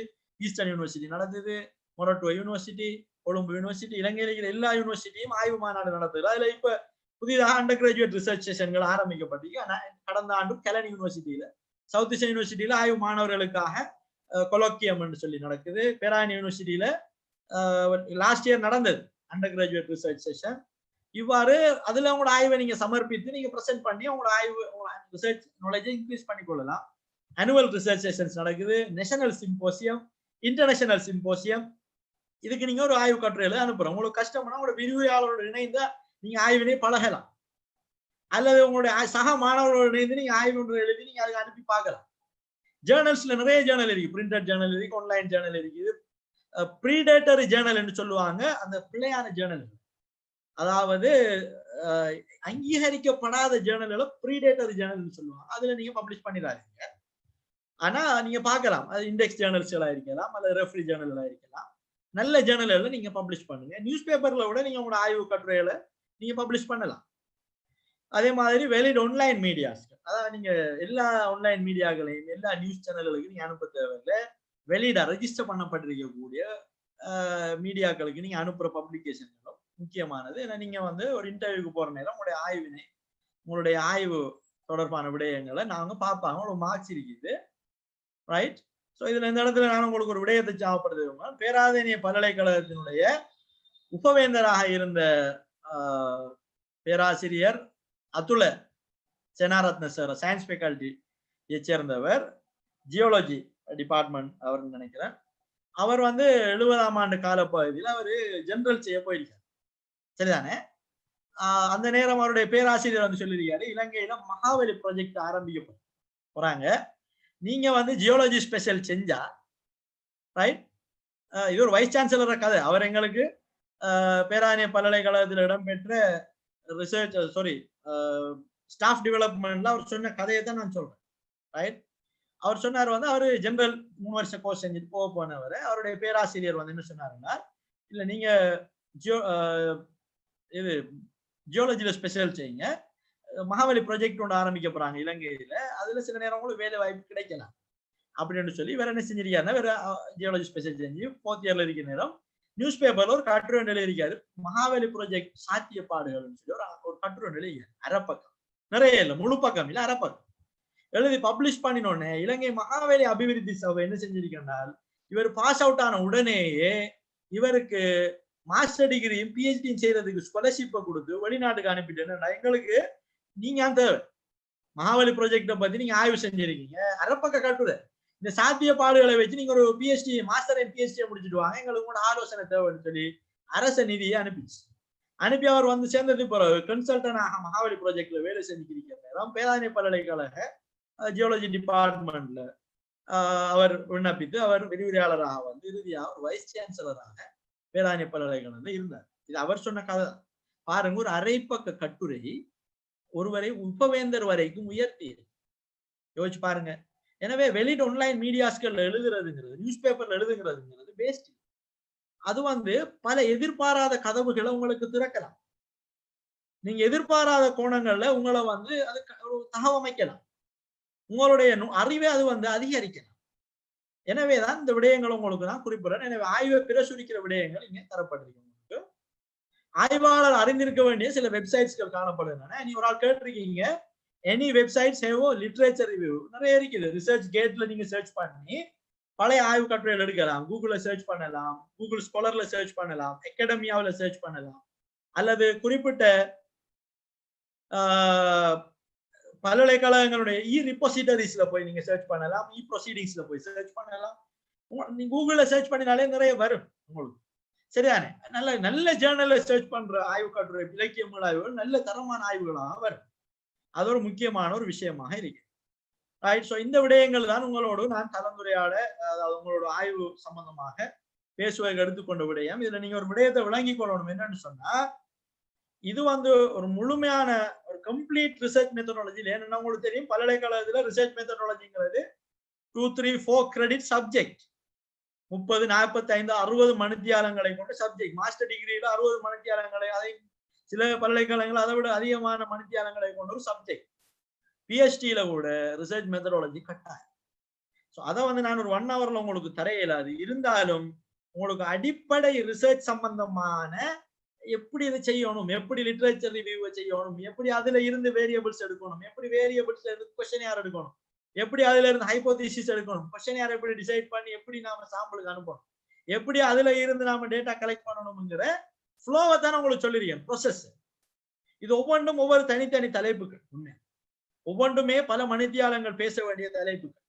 இருந்தாலும் உங்களுக்கு ஒரு அளவுக்கு இந்த ஐடியா, ஓவரால் ஐடியா உங்களுக்கு கிடைச்சிருக்கும் அப்படின்னு நினைக்கிறேன். அதுதான் எங்களுடைய இந்த வெபினாருடைய நோக்கமும். அதுதான் உங்களை இந்த நிகழ்ச்சி முடிய 100% ஆய்வாளராக மாற்றுவது இல்லை. இதுல இருந்து உங்களுக்கான ஆய்வு பயணத்தை நீங்க ஆரம்பிக்கிறது ஸ்டார்டிங் பாயிண்ட் தான் இது.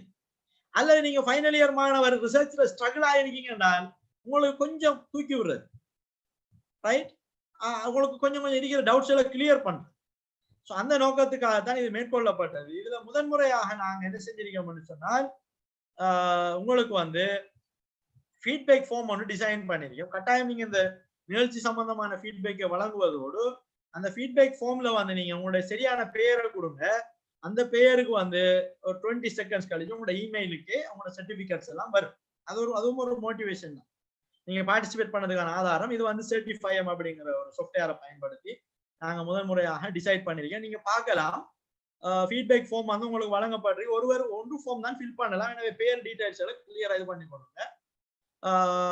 அப்படி இல்லை மிஸ் ஆனிச்சுன்னு சொன்னா நாங்க திரும்பி இதை டிசைன் பண்றது ரொம்ப கஷ்டம். எனவே சரியான பேரை கொடுத்து சரியான முறையில உங்களோட ஃபீட்பேக்கை நீங்க நிரப்பிக் கொள்ளுங்க. இப்ப நம்ம உங்களோட கேள்விகளுக்கு நான் வாரேன். ரைட். ஒருவர் கேட்டிருக்காரு ஒரு கேள்வி ஒன்று. கேள்விகளுக்கு நான் கேள்வி சைடுகளுக்கு வாரேன்னா பார்க்கலாம். SPSS என்னன்னு கேட்டிருக்காரு, statistical package for social sciences. அதாவது சமூக விஞ்ஞானங்களுக்கான ஒரு சாஃப்ட்வேர் பேக்கேஜ். ஒரு சாஃப்ட்வேர் தான், அது ஒரு மென்பொருள். அதை நம்மளோட ஆய்வு, நம்ம எடுக்கிற கொஸ்டினியர்ல அதுல ஃபீட் பண்ணி அதுல இருந்து ஸ்டாட்டிஸ்டிக்கல் டேட்டா அனாலிசிஸ்களை செய்து அந்த ஸ்டாட்டிஸ்டிக்கல் டேட்டா அனாலிசிஸ்களை எடுத்து அதுல இருந்து நம்மளோட ஆய்வு முடிவுகளை பெறலாம். அதுக்காக காணப்படுற ஒரு சாஃப்ட்வேர் தான். அது வந்து நீங்க பல்கலைக்கழகங்கள பாடமாக கூட இருக்குது. எங்களோட பல்கலைக்கழகங்கள்ல வந்து இஸ்லாமிய கற்கைகள், அரபு மொழிக்கூடம், மேனேஜ்மெண்ட் ஃபேக்கல்டி, அதே போல ஃபேக்கல்டி, சயின்ஸ் ஃபேக்கல்டி எல்லாத்துலயும் எஸ்பிஎஸ்எஸ் ஒரு பாடமா இருக்குது. அநேகமா எல்லா பல்கலைக்கழகங்களையும் அது ஒரு பாடமா இருக்குது. நீங்களும் அதை கொஞ்சம் சர்ச் பண்ணி பார்க்கலாம், அல்லது அதை பயன்படுத்துறவங்கள்ட்ட கேட்டு நீங்க படிச்சு கொள்ளலாம். அது ஒரு விஷயம். அடுத்த ஒரு ஆள் கேட்டுருக்கீங்க sitethis.com.comங்கிறது சைட் பண்றது நிறைய சாஃப்ட்வேர் இருக்கு. நான் 2 சாஃப்ட்வேர் உங்களோட பகிர்ந்து கொண்டேன். அது தவிர நிறைய சாஃப்ட்வேர்களை நீங்க பயன்படுத்தலாம், அதுல எந்த பிரச்சனையும் இல்லை. லிட்ரேச்சர் ரிவ்யூக்கு ஏதாவது வெப்சைட் எழுதிருக்கான்னு கேட்டிருக்கீங்க, நான் வைக்கிறவங்களுக்கு சொல்லியிருக்கேன். நான் நீங்க பாத்துக்கிறது கூட அதுதான். ரைட், நிறைய பேப்பர்ஸ்கள் பப்ளிஷ் ஆன பேப்பர்ஸ்களை பப்ளிஷ் பண்ணக்கூடிய ரிப்போசிட்டரிஸ்கள் இருக்குது. அதே போல வந்து சைட்டேஷன்ஸ் எழுதக்கூடிய சைட்ஸ் இருக்குது. நிறைய லிட்ரேச்சர் ரிவ்யூக்கான நிறைய பேஜஸ்கள் இருக்குது. அதை பார்த்து நீங்க என்ன செய்யலாம், உங்களோட லிட்ரேச்சர் ரிவ்யூக்கான டேட்டாக்களை எடுத்துக்கொள்ளலாம். இன்னொருவர் கேட்டிருக்கீங்க ரிசர்ச் பேப்பர்ஸுக்கு லிமிடேஷன்ஸ் இருக்கான்னு கேட்டிருக்கீங்க, அல்லது நம்மளோட ரிசர்ச்சை பொறுத்து செய்யலாமா? ரிசர்ச் பேப்பர்ஸுக்கு இல்ல, ரிசர்ச் பேப்பர்ஸ்களுக்கு உரிய கைட்லைன்ஸ்களோட உங்களோட பேப்பர் இருந்தா சரி. லிமிடேஷன்ஸ் ஒன்று இல்லை. அப்படி என்ன லிமிடேஷன்ஸ்? அப்படி இல்லை. நீங்க மேற்கொள்ற ஆய்வை ஒரு ஆய்வு கட்டுரையாக வடிவமை சில ஜேர்னல்ஸ் அல்லது சில சிம்போசியம் சொல்லுவாங்க 6 பேஜுக்கு மேல இருக்கக்கூடாது. நீங்க அப்ப உங்களோட ஆய்வு ரைட் அப்ப சுருக்கணும், அவ்வளவுதான். ஆய்வு பெருசா இருக்கலாம், ரைட் அப்ப நீங்க சுருக்கலாம், அவ்வளவுதான் அதுல இருக்கிற விஷயம். ரைட். அதே மாதிரி ஜெனரல் ஸ்டூடெண்ட் வந்து மாஸ்டர் டிகிரி செய்யலாமான்னு கேட்டிருக்கீங்க. இது நம்ம தலைப்புக்கு கொஞ்சம் அப்பாறான கேள்வி இருந்தாலும் சொல்றேன். இதை தீர்மானிப்பது அந்த குறித்த பல்கலைக்கழக இன்டர்வியூ போர்டும் செனட். உதாரணத்துக்கு நீங்க தென்கிழக்கு பல்கலைக்கழகத்துல கலைப்பட்டத்துல கலைப்பிடத்துல செய்றீங்க, நீங்க பேராதனை பல்கலைக்கழகத்துல பொலிட்டிக்ஸ் அப்ளை பண்றீங்க, முதலாவது ஸ்பெஷல் கிடைக்கும். Right, second upper second lower அப்படி வரும். அல்ல ஒர்க்கிங் எக்ஸ்பீரியன்ஸ் பொலிட்டிக்கல் சயின்ஸ் டீச்சரா இருக்கிற ஒரு ஆளுக்கு டிகிரி இருந்து வர ஆளுக்கு அப்படி வரும். இதை உங்களுக்கு அந்த மாஸ்டர் தரலாமா இல்லையாங்கிறத டிசைட் பண்ண போகுது அந்த குறித்த இன்டர்வியூ பேனல். அந்த பேனல் தான் டிசைட் பண்ணும் உங்களுக்கு கேப்பபிளான ஆளா, கெப்பாசிட்டி இருக்குதா, அந்த மாஸ்டரை முடிப்பீங்களா அப்படின்றத பார்த்து அவங்க டிசைட் பண்ணும். ஸோ தட்ஸ் ஆல், அவ்வளவுதான் அதுல உள்ள விஷயம். அடுத்தது வந்து ஸ்லைட்ஸ் எடுக்கலாமான்னு கேட்டிருக்கீங்க. நீங்க ஃபீட்பேக் ஃபார்ம் அனுப்புற எல்லாருக்கும் ஸ்லைட்ஸ் வந்து இமெயில்ல அனுப்பப்படும் இன்ஷா அல்லாஹ் இறைவன் நாடினால். எனவே நீங்க ஸ்லைட்ஸ் எல்லாம் எடுத்துக்கொள்ளலாம். உங்களுக்கு வந்து இமெயில நீங்க ஃபீட்பேக் ஃபார்ம் நீங்க தர எல்லாருக்கும் ஸ்லைட்ஸ் வந்து அனுப்பி வைக்கப்படும். சுற்றுச்சூழல் தொடர்பாக ஆய்வுகளை மேற்கொள்ளும் போது தரவு சேகரிக்கும் முறையில் விஞ்ஞான முறைகளை கட்டாயம் பயன்படுத்த வேண்டுமான்னு கேட்டிருக்குது. விஞ்ஞான முறை என்று நீங்க சொல்ல வர்றது லெப்வொர்க்ஸோ தெரியாது, நீங்க எதை கேட்கீங்கன்னு தெரியாது. தேவைப்பட்டா நீங்க பயன்படுத்தலாம். உதாரணத்துக்கு ஒரு தாவரத்தினுடைய குண இயல்புகளை நீங்க ஆராய்வதற்கு அல்லது சூழலியல் சார்ந்த விடயங்களை கெமிக்கல் சம்பந்தமா ஆய்வு செய்வதற்கு நீங்க விஞ்ஞான முறை பயன்படுத்த வேண்டி வந்தா நீங்க பயன்படுத்தலாம், அது பிரச்சனை இல்லை.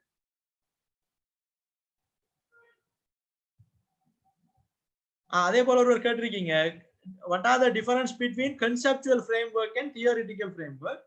Right, conceptual framework என்பது theoretical framework என்பதும் இரண்டும் வேறுவேறான பதங்கள் இல்லை.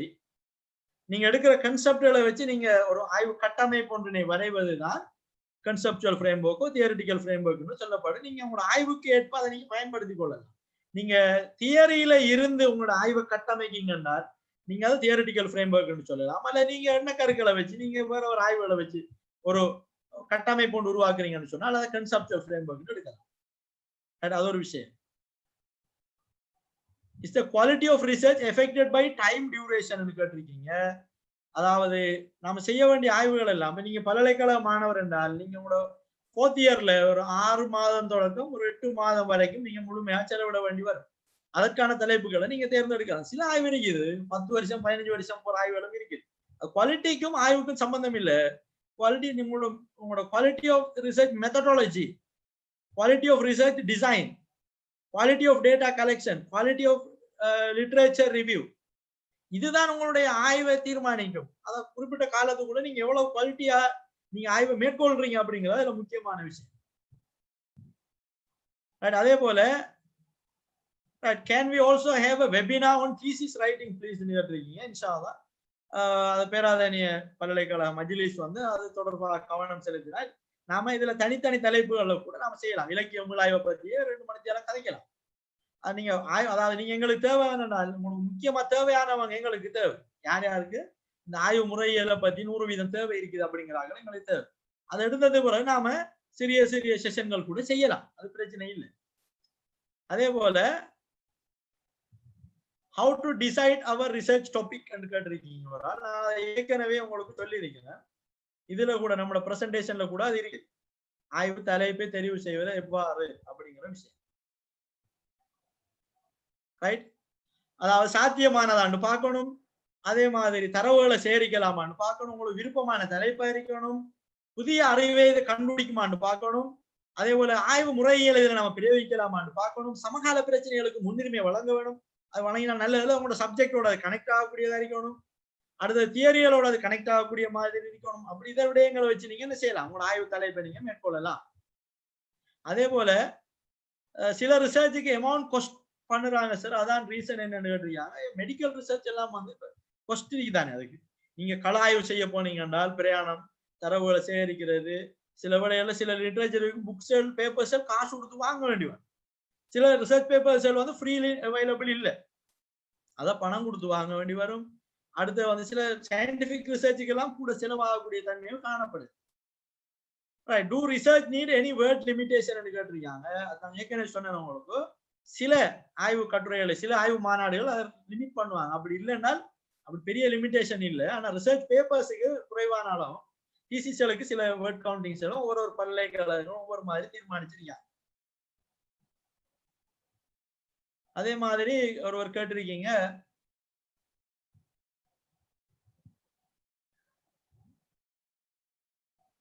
can you tell some tips to make an assignment more effectively, which is the basic practice for research?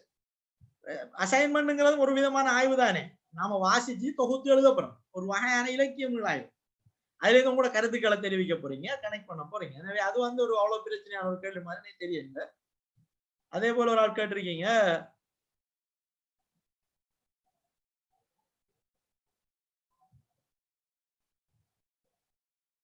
Dependent variable independent வேரியபிளை பத்தி கேட்டிருக்கீங்க. அது வந்து ஸ்டாட்டிஸ்டிக்கல் டேட்டா அனாலிசிஸ்க்கு தேவைப்படும்.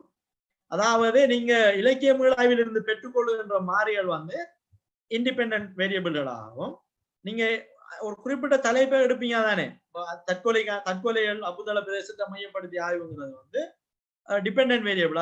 அதாவது இண்டிபெண்டன்ட் வேரியபிளில் ஏற்படுகின்ற மாற்றங்கள் டிபெண்டன்ட் வேரியபிளிலும் மாற்றங்களை ஏற்படுத்தும்.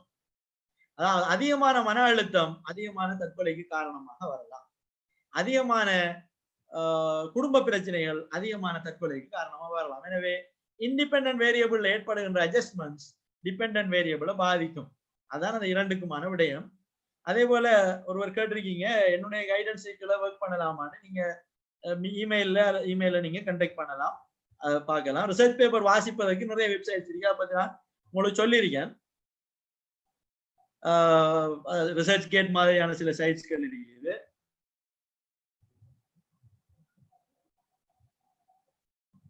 அதே மாதிரி ஃபீட்பேக் ஃபார்மை வந்து ரீசெண்ட் பண்ண சொல்லியிருக்காங்க. ஃபீட்பேக் ஃபார்மை வந்து நம்மளோட ஆர்கனைசர்ஸ் கொஞ்சமா ரீசெண்ட் பண்ணி விடுங்க. ஆய்வு முறைகளை மேற்கொள்ள நவீன முறைகள் என்ன இருக்குன்னு கேட்டுறீங்க. அப்படி நவீன முறைகள் என்று இல்லை, ஆய்வு முறைகள் தான். பயன்படுத்துற டெக்னாலஜி மெக்கானிசம்கள் வந்து நவீன முறையா இருக்கலாம். இமெயில நீங்க கொஸ்டின் யார் அனுப்பலாம், அல்லது வந்து வாட்ஸ்அப்ல நீங்க கொஸ்டின் யார் அனுப்பலாம், அல்லது வந்து நீங்க வாய்ஸ் கட்ல ஒரு டேட்டா அனுப்பி வாய்ஸ் கட்ல வாட்ஸ்அப்ல வாய்ஸ் எடுத்து நீங்க அதை நீங்க என்ன செய்யலாம், சம்மரைஸ் பண்ணலாம். அப்படி நீங்க டெக்னாலஜியை பயன்படுத்தி நவீன முறையில செய்யலாம்.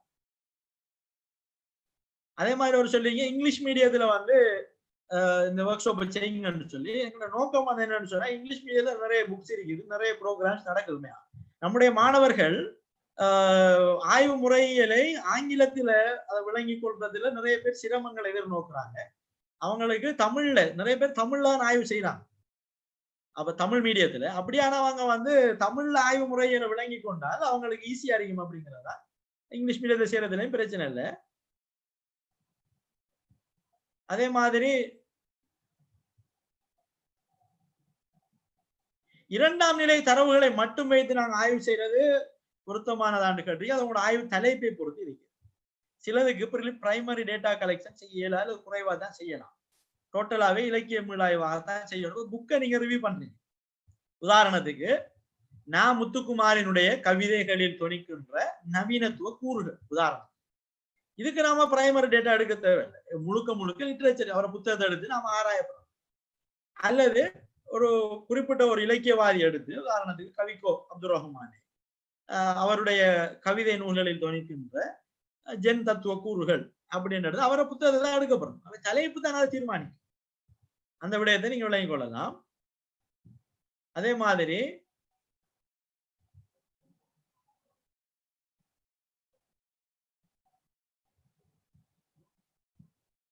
ஃபைனல் இயர் தீசிஸ்ல வந்து நாங்க 3 டாபிக் கொடுக்கணும்.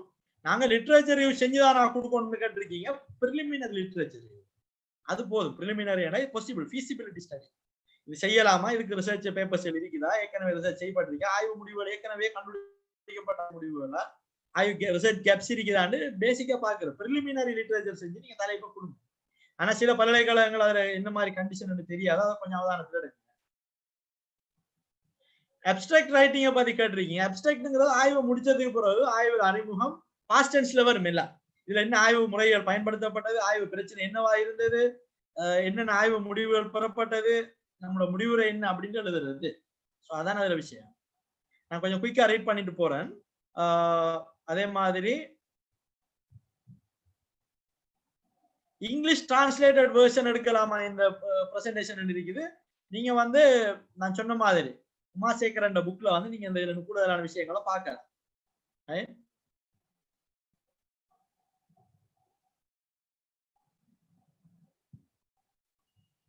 I am going to translate another person's research. So how can I get all the permission? And is there any documental method? Yes, கட்டாயம் copyright இல்லாத டாக்குமெண்ட்ஸ் எல்லாம் டிரான்ஸ்லேட் பண்ணி உங்களோட பேர்ல வெளியிடுறாதீங்க. அதாவது பிளேஜரிசம்னு சொல்லுவாங்க.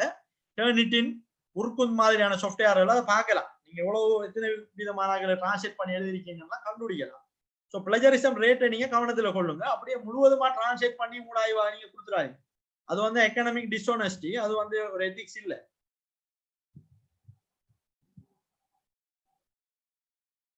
ஆய்வு தலைப்பு ஒன்று உள்ளது, அதை பற்றி ஐடியா எடுக்க உங்கள் இமெயில் மூலம் உங்களை தொடர்பு கொள்ள முடியுமான்னு எஸ் தொடர்பு கொள்ளலாம், பிரச்சனை இல்லை. ஒரு பொதுவான தலைப்புக்கு யாரிடம் தரவு எடுக்கிறான்னு கேள்வியே கொஞ்சம் தவறு இருக்குது. பொதுவான தலைப்புண்டு இல்லை, நம்ம சரியான ஒரு எல்லையை தீர்மானிச்சு தான் நம்ம ஆய்வு செய்யணும். அதே மாதிரி ஒரு ஆள் கேட்டிருக்கீங்க, கொமனான ஒரு தலைப்பு எடுத்து ரெலவெண்ட், அதான் ரஷ்யன் டோல் பத்தி நான் உங்களுக்கு சொன்னேன். இதை கொஞ்சம் ரீட் பண்ணி பாருங்க. ரஷ்யன் டோல் பிரின்சிபல் வந்து உங்களுக்கு ஆன்சர் ஆயிருக்கு. கொமனான தலைப்பு எடுக்கிறதா, ஸ்பெசிபிக் தலைப்பு எடுக்கிறதா, எப்படி எடுக்கிறது அப்படிங்கிறதுக்கு இந்த பிரின்சிபலை நீங்க பாத்துக்கோங்க.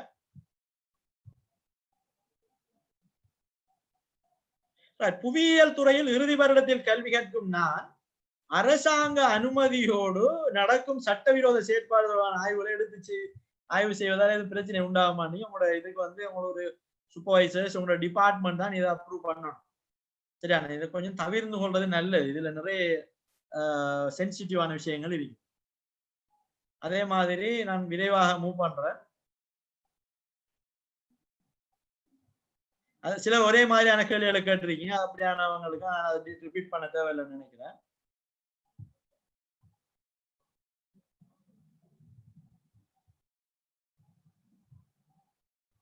சிலர் வந்து சொல்றீங்க ஃபீட்பேக் ஃபார்ம் வந்து வேலை செய்யல. அதுக்கு நீங்க உங்களோட ஜிமெயில் இருக்குதானே, உங்களோட போன்ல உங்களோட ஜிமெயில ஆன் பண்ணி வச்சுட்டு நீங்க என்ன செய்யுங்கன்னா ஃபீட்பேக் ஃபார்மை கிளிக் பண்ணுங்க. அது ஆட்டோமேட்டிக்கா ஜிமெயில் உங்களோட கனெக்ஷனுக்கு போகும். அதுல பிரச்சனை ஒண்ணும் இல்லை.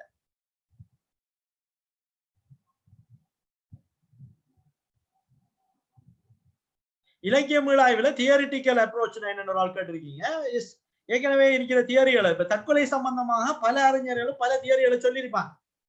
இதெல்லாத்தையும் தேடி எடுக்கிறது தான் தியரிட்டிக்கல் அப்ரோச். அந்த தியரியில இருந்து நாம சில விடயங்கள் எடுக்கலாம் தானே.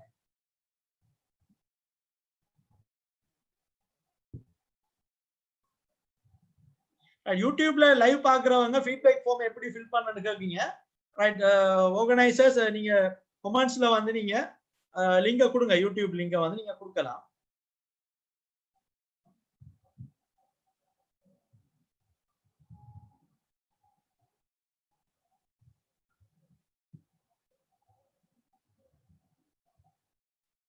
அதே மாதிரி சிலர் வந்து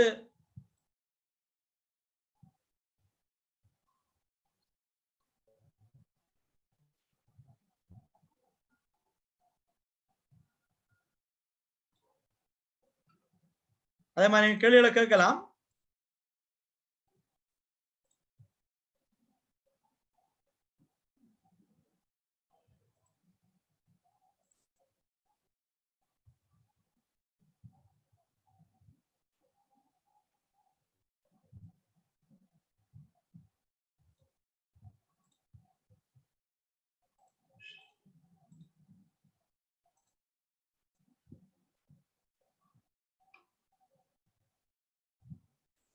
ஃபீட்பேக் ஃபார்ம்ல ப்ராப்ளம் இருக்கிறவங்க கொஞ்சம் தாமதமா ட்ரை பண்ணுங்க. ஒரே நேரத்துல எல்லாரும் கிளிக் பண்றதால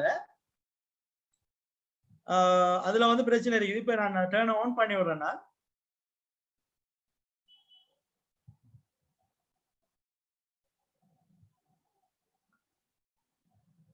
ரைட். இப்ப நீங்க சப்மிட் பண்ணலாம். இப்ப நீங்க ஃபீட்பேக் ஃபார்ம் சப்மிட் பண்ணலாம். பண்ணினா வேலை செய்யும். ரைட்.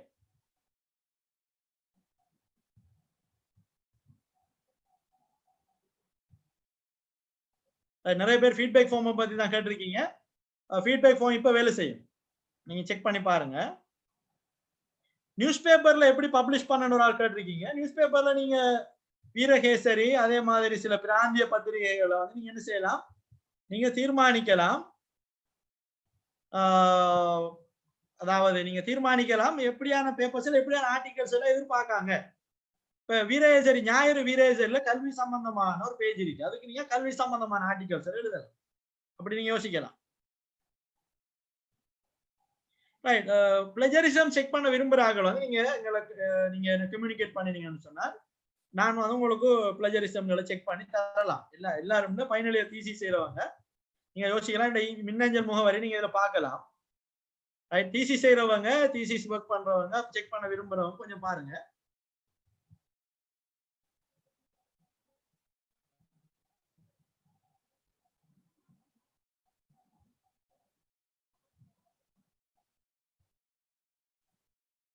ரைட்.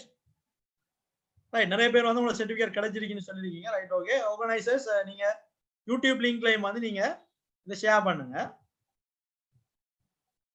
ரைட். காமர்ஸ் ஸ்டூடெண்ட்ஸுக்கான ரிசர்ச் டாபிக்ஸ் எக்ஸாம்பிள் கேட்டிருக்கீங்க. அதுல HRM மார்க்கெட்டிங்கா நீங்க அக்கவுண்டிங்கா ஃபைனான்ஸா அப்படிங்கறத பார்த்துட்டு நீங்க என்ன செய்யலாம், டிசைட் பண்ணலாம் உங்களோட தலைப்புகள் எப்படி இருக்கணும். HRM என்றால் அது சம்பந்தப்பட்ட தலைப்புகள் ஜாப் டிசைன், ஜாப் அனாலிசிஸ் அல்லது அப்சென்டிசம் அல்லது வந்து கம்பன்சேஷன் மேனேஜ்மெண்ட் நிறைய இருக்குது.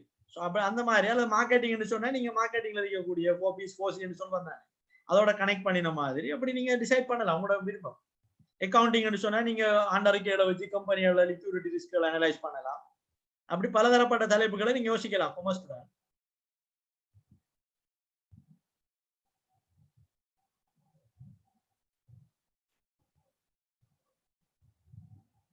இப்ப இருக்கிற காலத்துல ஃபீல்ட் ஒர்க் போகல. ஸோ 2ஆம் 3ஆம் நிலை தரவு 3ஆம் நிலை தரவுகள் ரெண்டு டேர்ம் ஏன் பாவிச்சிங்கன்னு தெரியல. ரைட். ஃபீல்ட் ஒர்க் இப்ப செய்யலாது. நாம என்ன செய்யலாம், அது கொஞ்சம் தாமதம். இப்ப எல்லாமே ஒரு ரிசர்ச்சும் செய்யலாது. இப்ப அப்படிதான் நிலைமை. இப்ப செய்யக்கூடிய ஒரே ஒரு ரிசர்ச் என்ன, கொரோனாவுக்கு மருந்து கண்டுபிடிக்கிற ரிசர்ச் மட்டும் தான் இப்ப செய்யலாம் போல இருக்குது. அது கொரோனாவோட சம்பந்தப்பட்ட செய்யலாம் போல இருக்கு. ஸோ எனவே நீங்க கொஞ்சம் வெயிட் பண்ணி செய்யலாம் அல்லது ஏதாவது மெக்கானிசம்களை கையாளலாம். நீங்க அந்த பிரதேசத்துக்கு நீங்க என்ன செய்யலாம், கால் பண்ணி அங்க இருக்கிறார்கள் அந்த நிலைகளை பெற்றுக்கொள்ளலாம். அல்லது அரசாங்க ஆவணங்கள் தேவைன்னா அந்த டிஎஸ் ஆஃபீஸை கண்டெக்ட் பண்ணி எடுத்துக்கொள்ளலாம். அல்லது நீங்க தொலைபேசி மூலமாக 2 ஆவணங்கள் எடுத்து ஏதோ ஒரு அடிப்படையில் நீங்க செய்யலாம். பிளஜரிசம் செக் பண்ண விரும்புறவங்க உங்களோட தீசிஸ் உங்களோட தீசிஸ் மெயின் அப்படின்னு சொன்னா நீங்க இந்த இமெயில நீங்க கண்டெக்ட் பண்ணினீங்கன்னு சொன்னா நான் ஹெல்ப் பண்ணிடுறேன். மீடியா ஸ்டூடெண்ட்ஸ் வந்து இப்போ வந்து என்ன செய்யறாங்க, மோஜோ அப்படின்ற ஒரு விடயம் ஃபேமஸ் ஆயிருக்குது. ரைட்.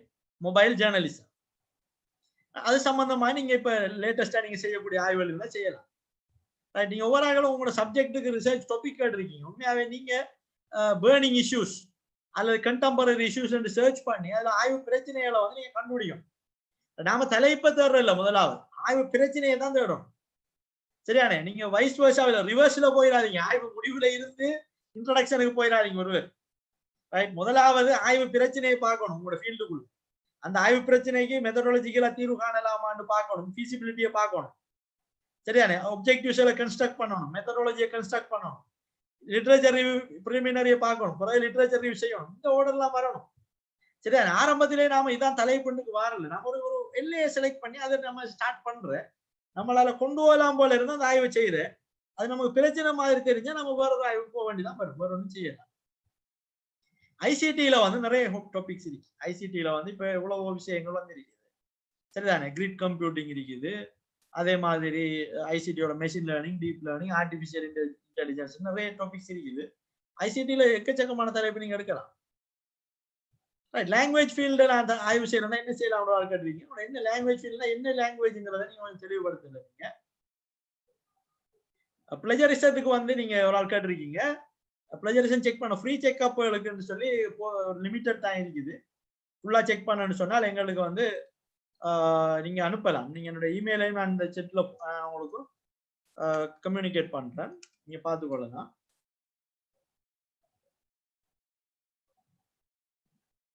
அதே மாதிரி ஒரு மாணவர் கேட்டிருக்கீங்க.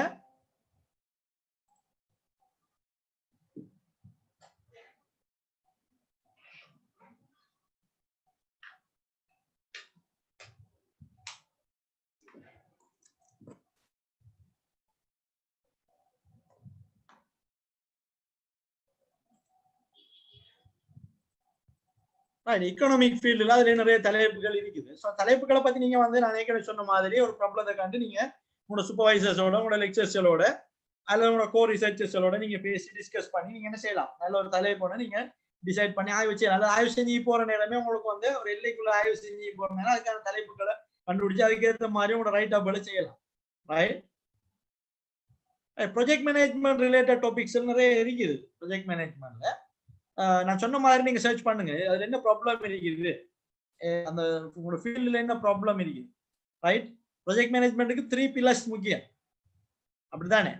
ஸோ அதுல ஏதாவது நீங்க யோசிக்கலாம்.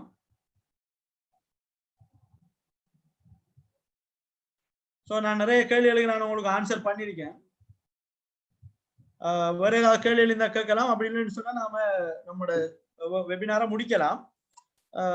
யாராவது ஒருவர் வந்து நீங்க உங்களோட செஷனை பத்தி நீங்க யாராவது ஒரு ஆள் பேசுறதுன்னா பேசலாம். அதான் நீங்க எப்படி உங்களுக்கு பிரயோசனமா இருந்ததா இல்லையா, அல்லது எப்படி என்ன இம்ப்ரூவ்மெண்ட்ஸ்கள் ஆர்கனைசேஷன் நாங்களும் செய்யணும் அப்படின்ட்டு யாராவது ஒரு ஆள் வந்து நீங்க நான் பார்ட்டிசிபென்ட்ஸ் எலோ பண்ணிருக்கேன்.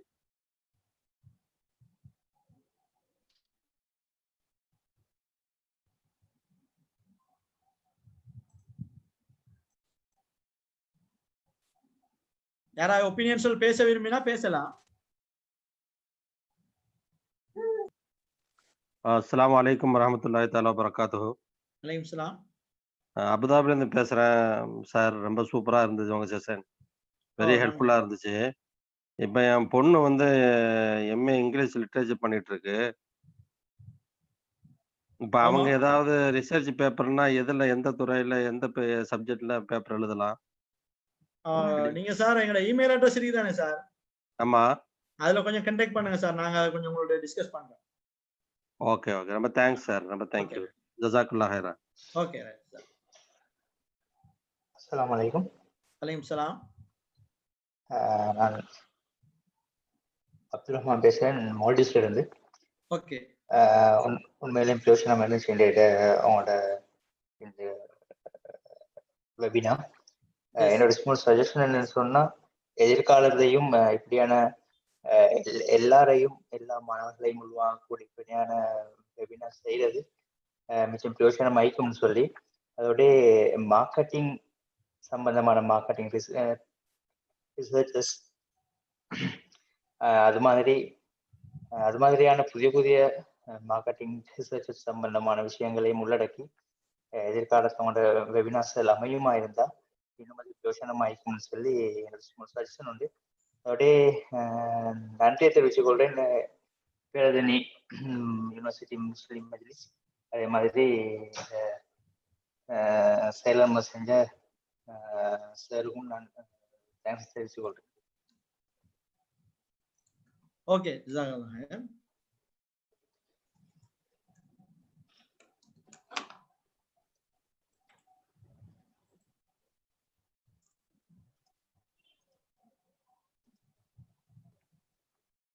ரைட். அப்ப நாம இந்த அளவோட கேள்விகளுக்கான நேரங்களை நாம நிறுத்திக் கொள்ளலாம்.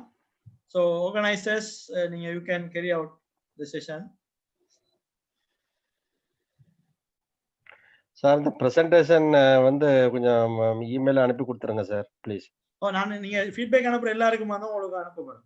இன்ஷா அல்லாஹ். Okay okay okay thank you.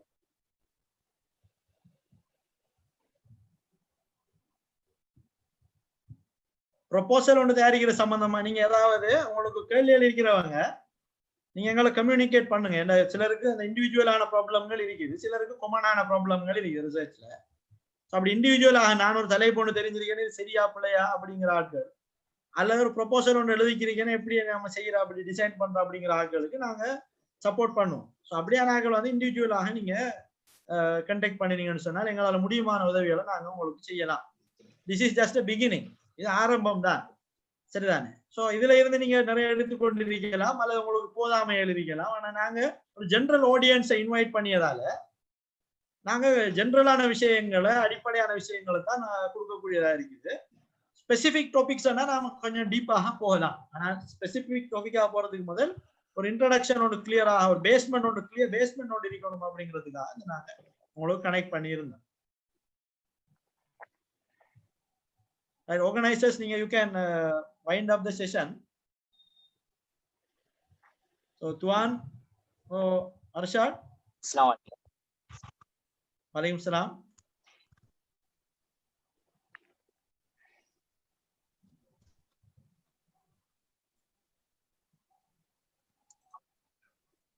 ஜக்கீலத்துல இருந்து பேசுறேன்.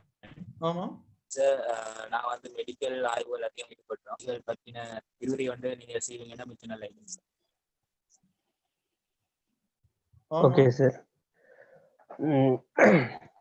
அல்ஹம்துலில்லாஹ்.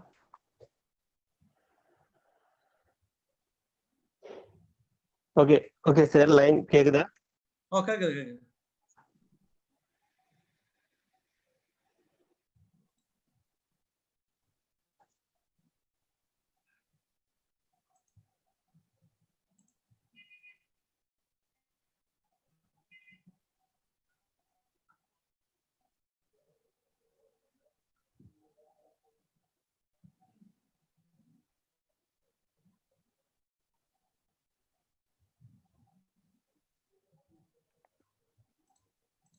Organizers.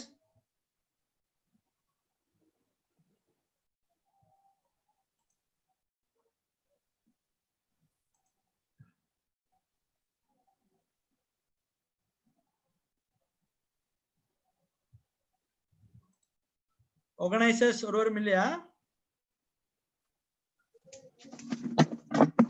துவான், அர்ஷாட்.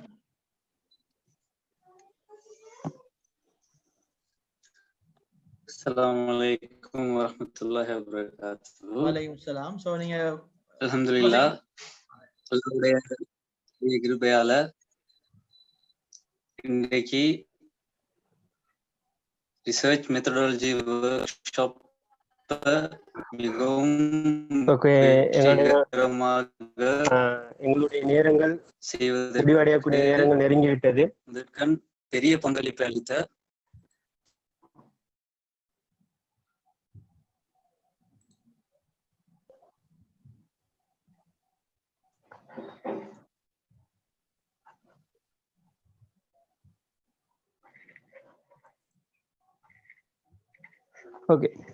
ஓகே எங்களுடைய நேரங்கள் முடிவடைய மிக நெருங்கிவிட்டது. எனவே உண்மையிலே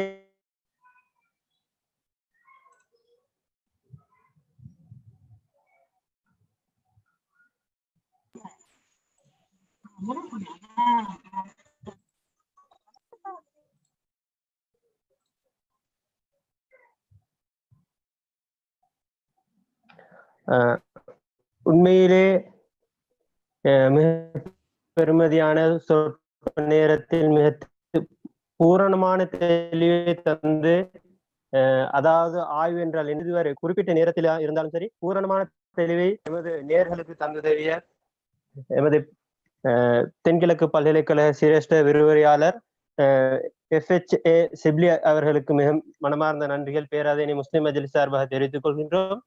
அத்துடன் எமது பணி, அதாவது முஸ்லிம் மஜ்லிஸோட பணி வெறுமனே ஒரு முஸ்லிம் அமைப்புகளுடன் தொடர்பட்டது இல்லை என்பதை உறுதிப்படுத்தும் ஒரு சான்றாக இது காணப்படுகின்றது. அதாவது முஸ்லிம் மாணவர்கள் தவிர்த்து ஏனைய மாணவர்கள், அதாவது தமிழ் பேசக்கூடிய மாணவர்களுக்கு ஆன ஒரு சங்கமாகவும் இது காணப்படுகின்றது. அதே போது ஏனைய மதத்தவர்களுக்கான சங்கமாகவும் இது காணப்படுகின்றது. எனவே இனி வரக்கூடிய காலங்களிலும் இது போன்ற ஏனைய மதத்தவர்களுடன் இணைத்து பொதுவான நிகழ்ச்சிகளை செய்வதற்கு ஆவலாக இருக்கின்றோம். அத்துடன் இந்த நிகழ்ச்சியில் இணைந்து கொண்ட அனைத்து நேயர்களுக்கும் எமது மனமார்ந்த நன்றிகளை தெரிவித்துக் கொள்கின்றோம். அத்துடன் எம்முடைய பேராதனை முஸ்லிம் மஜ்லிஸின் மீடியா அமைப்பு, அதாவது மீடியா அமைப்பு தான் இதுக்கு பூரணமான ஒத்துழைப்பை வழங்கினார்கள். அவர்களுக்கும் எமது மனமார்ந்த நன்றிகளை தெரிவித்துக் கொள்கின்றோம். அத்துடன் இந்த நிகழ்ச்சியை பூரணப்படுத்தி தந்த எமது விரிவுரையாளர் அவர்களுக்கு மீண்டும் ஒரு முறை நன்றி கூறி எம்முடைய இந்த பயணம் அடுத்த கட்டமாகவும் தொடரும் என்பதை கூறுகின்றோம். அதாவது இந்த பயணம் எதிர்காலத்திலும் விரிவுரையாளர் எமது ஆசிரியருடன் இன்னும் பல நிகழ்ச்சிகளை எமது நேயர்களுக்கு தந்துவதற்கு நாங்கள் ஆவலாக இருக்கின்றோம். எனவே நேயர்களே, உங்களுடைய பங்களிப்பையும் பேராதனை முஸ்லிம் மஜ்லிஸ் சார்பாக கேட்டுக்கொள்கின்றோம். எம்முடைய இந்த நிகழ்ச்சியை பார்க்க தவறியவர்கள் எமது ஃபேஸ்புக் பக்கம், அதே போன்று யூடியூப் பக்கத்திலும் நீங்கள் சென்று இந்த நிகழ்ச்சியை பார்க்கலாம். எனவே இந்த நிகழ்ச்சியை பூரணமாக செய்து முடிப்பதற்கு ஒத்துழைப்பு தந்த அனைத்து நல்லுள்ளங்களுக்கும் மீண்டும் மீண்டும் ஒரு முறை நன்றி கூறி விடைபெறுகிறோம். அஸ்ஸலாமு அலைக்கும் வரஹ்மத்துல்லாஹி வபரகாத்துஹு. Okay, sir. Oh, yes. Okay, leave it. Okay then.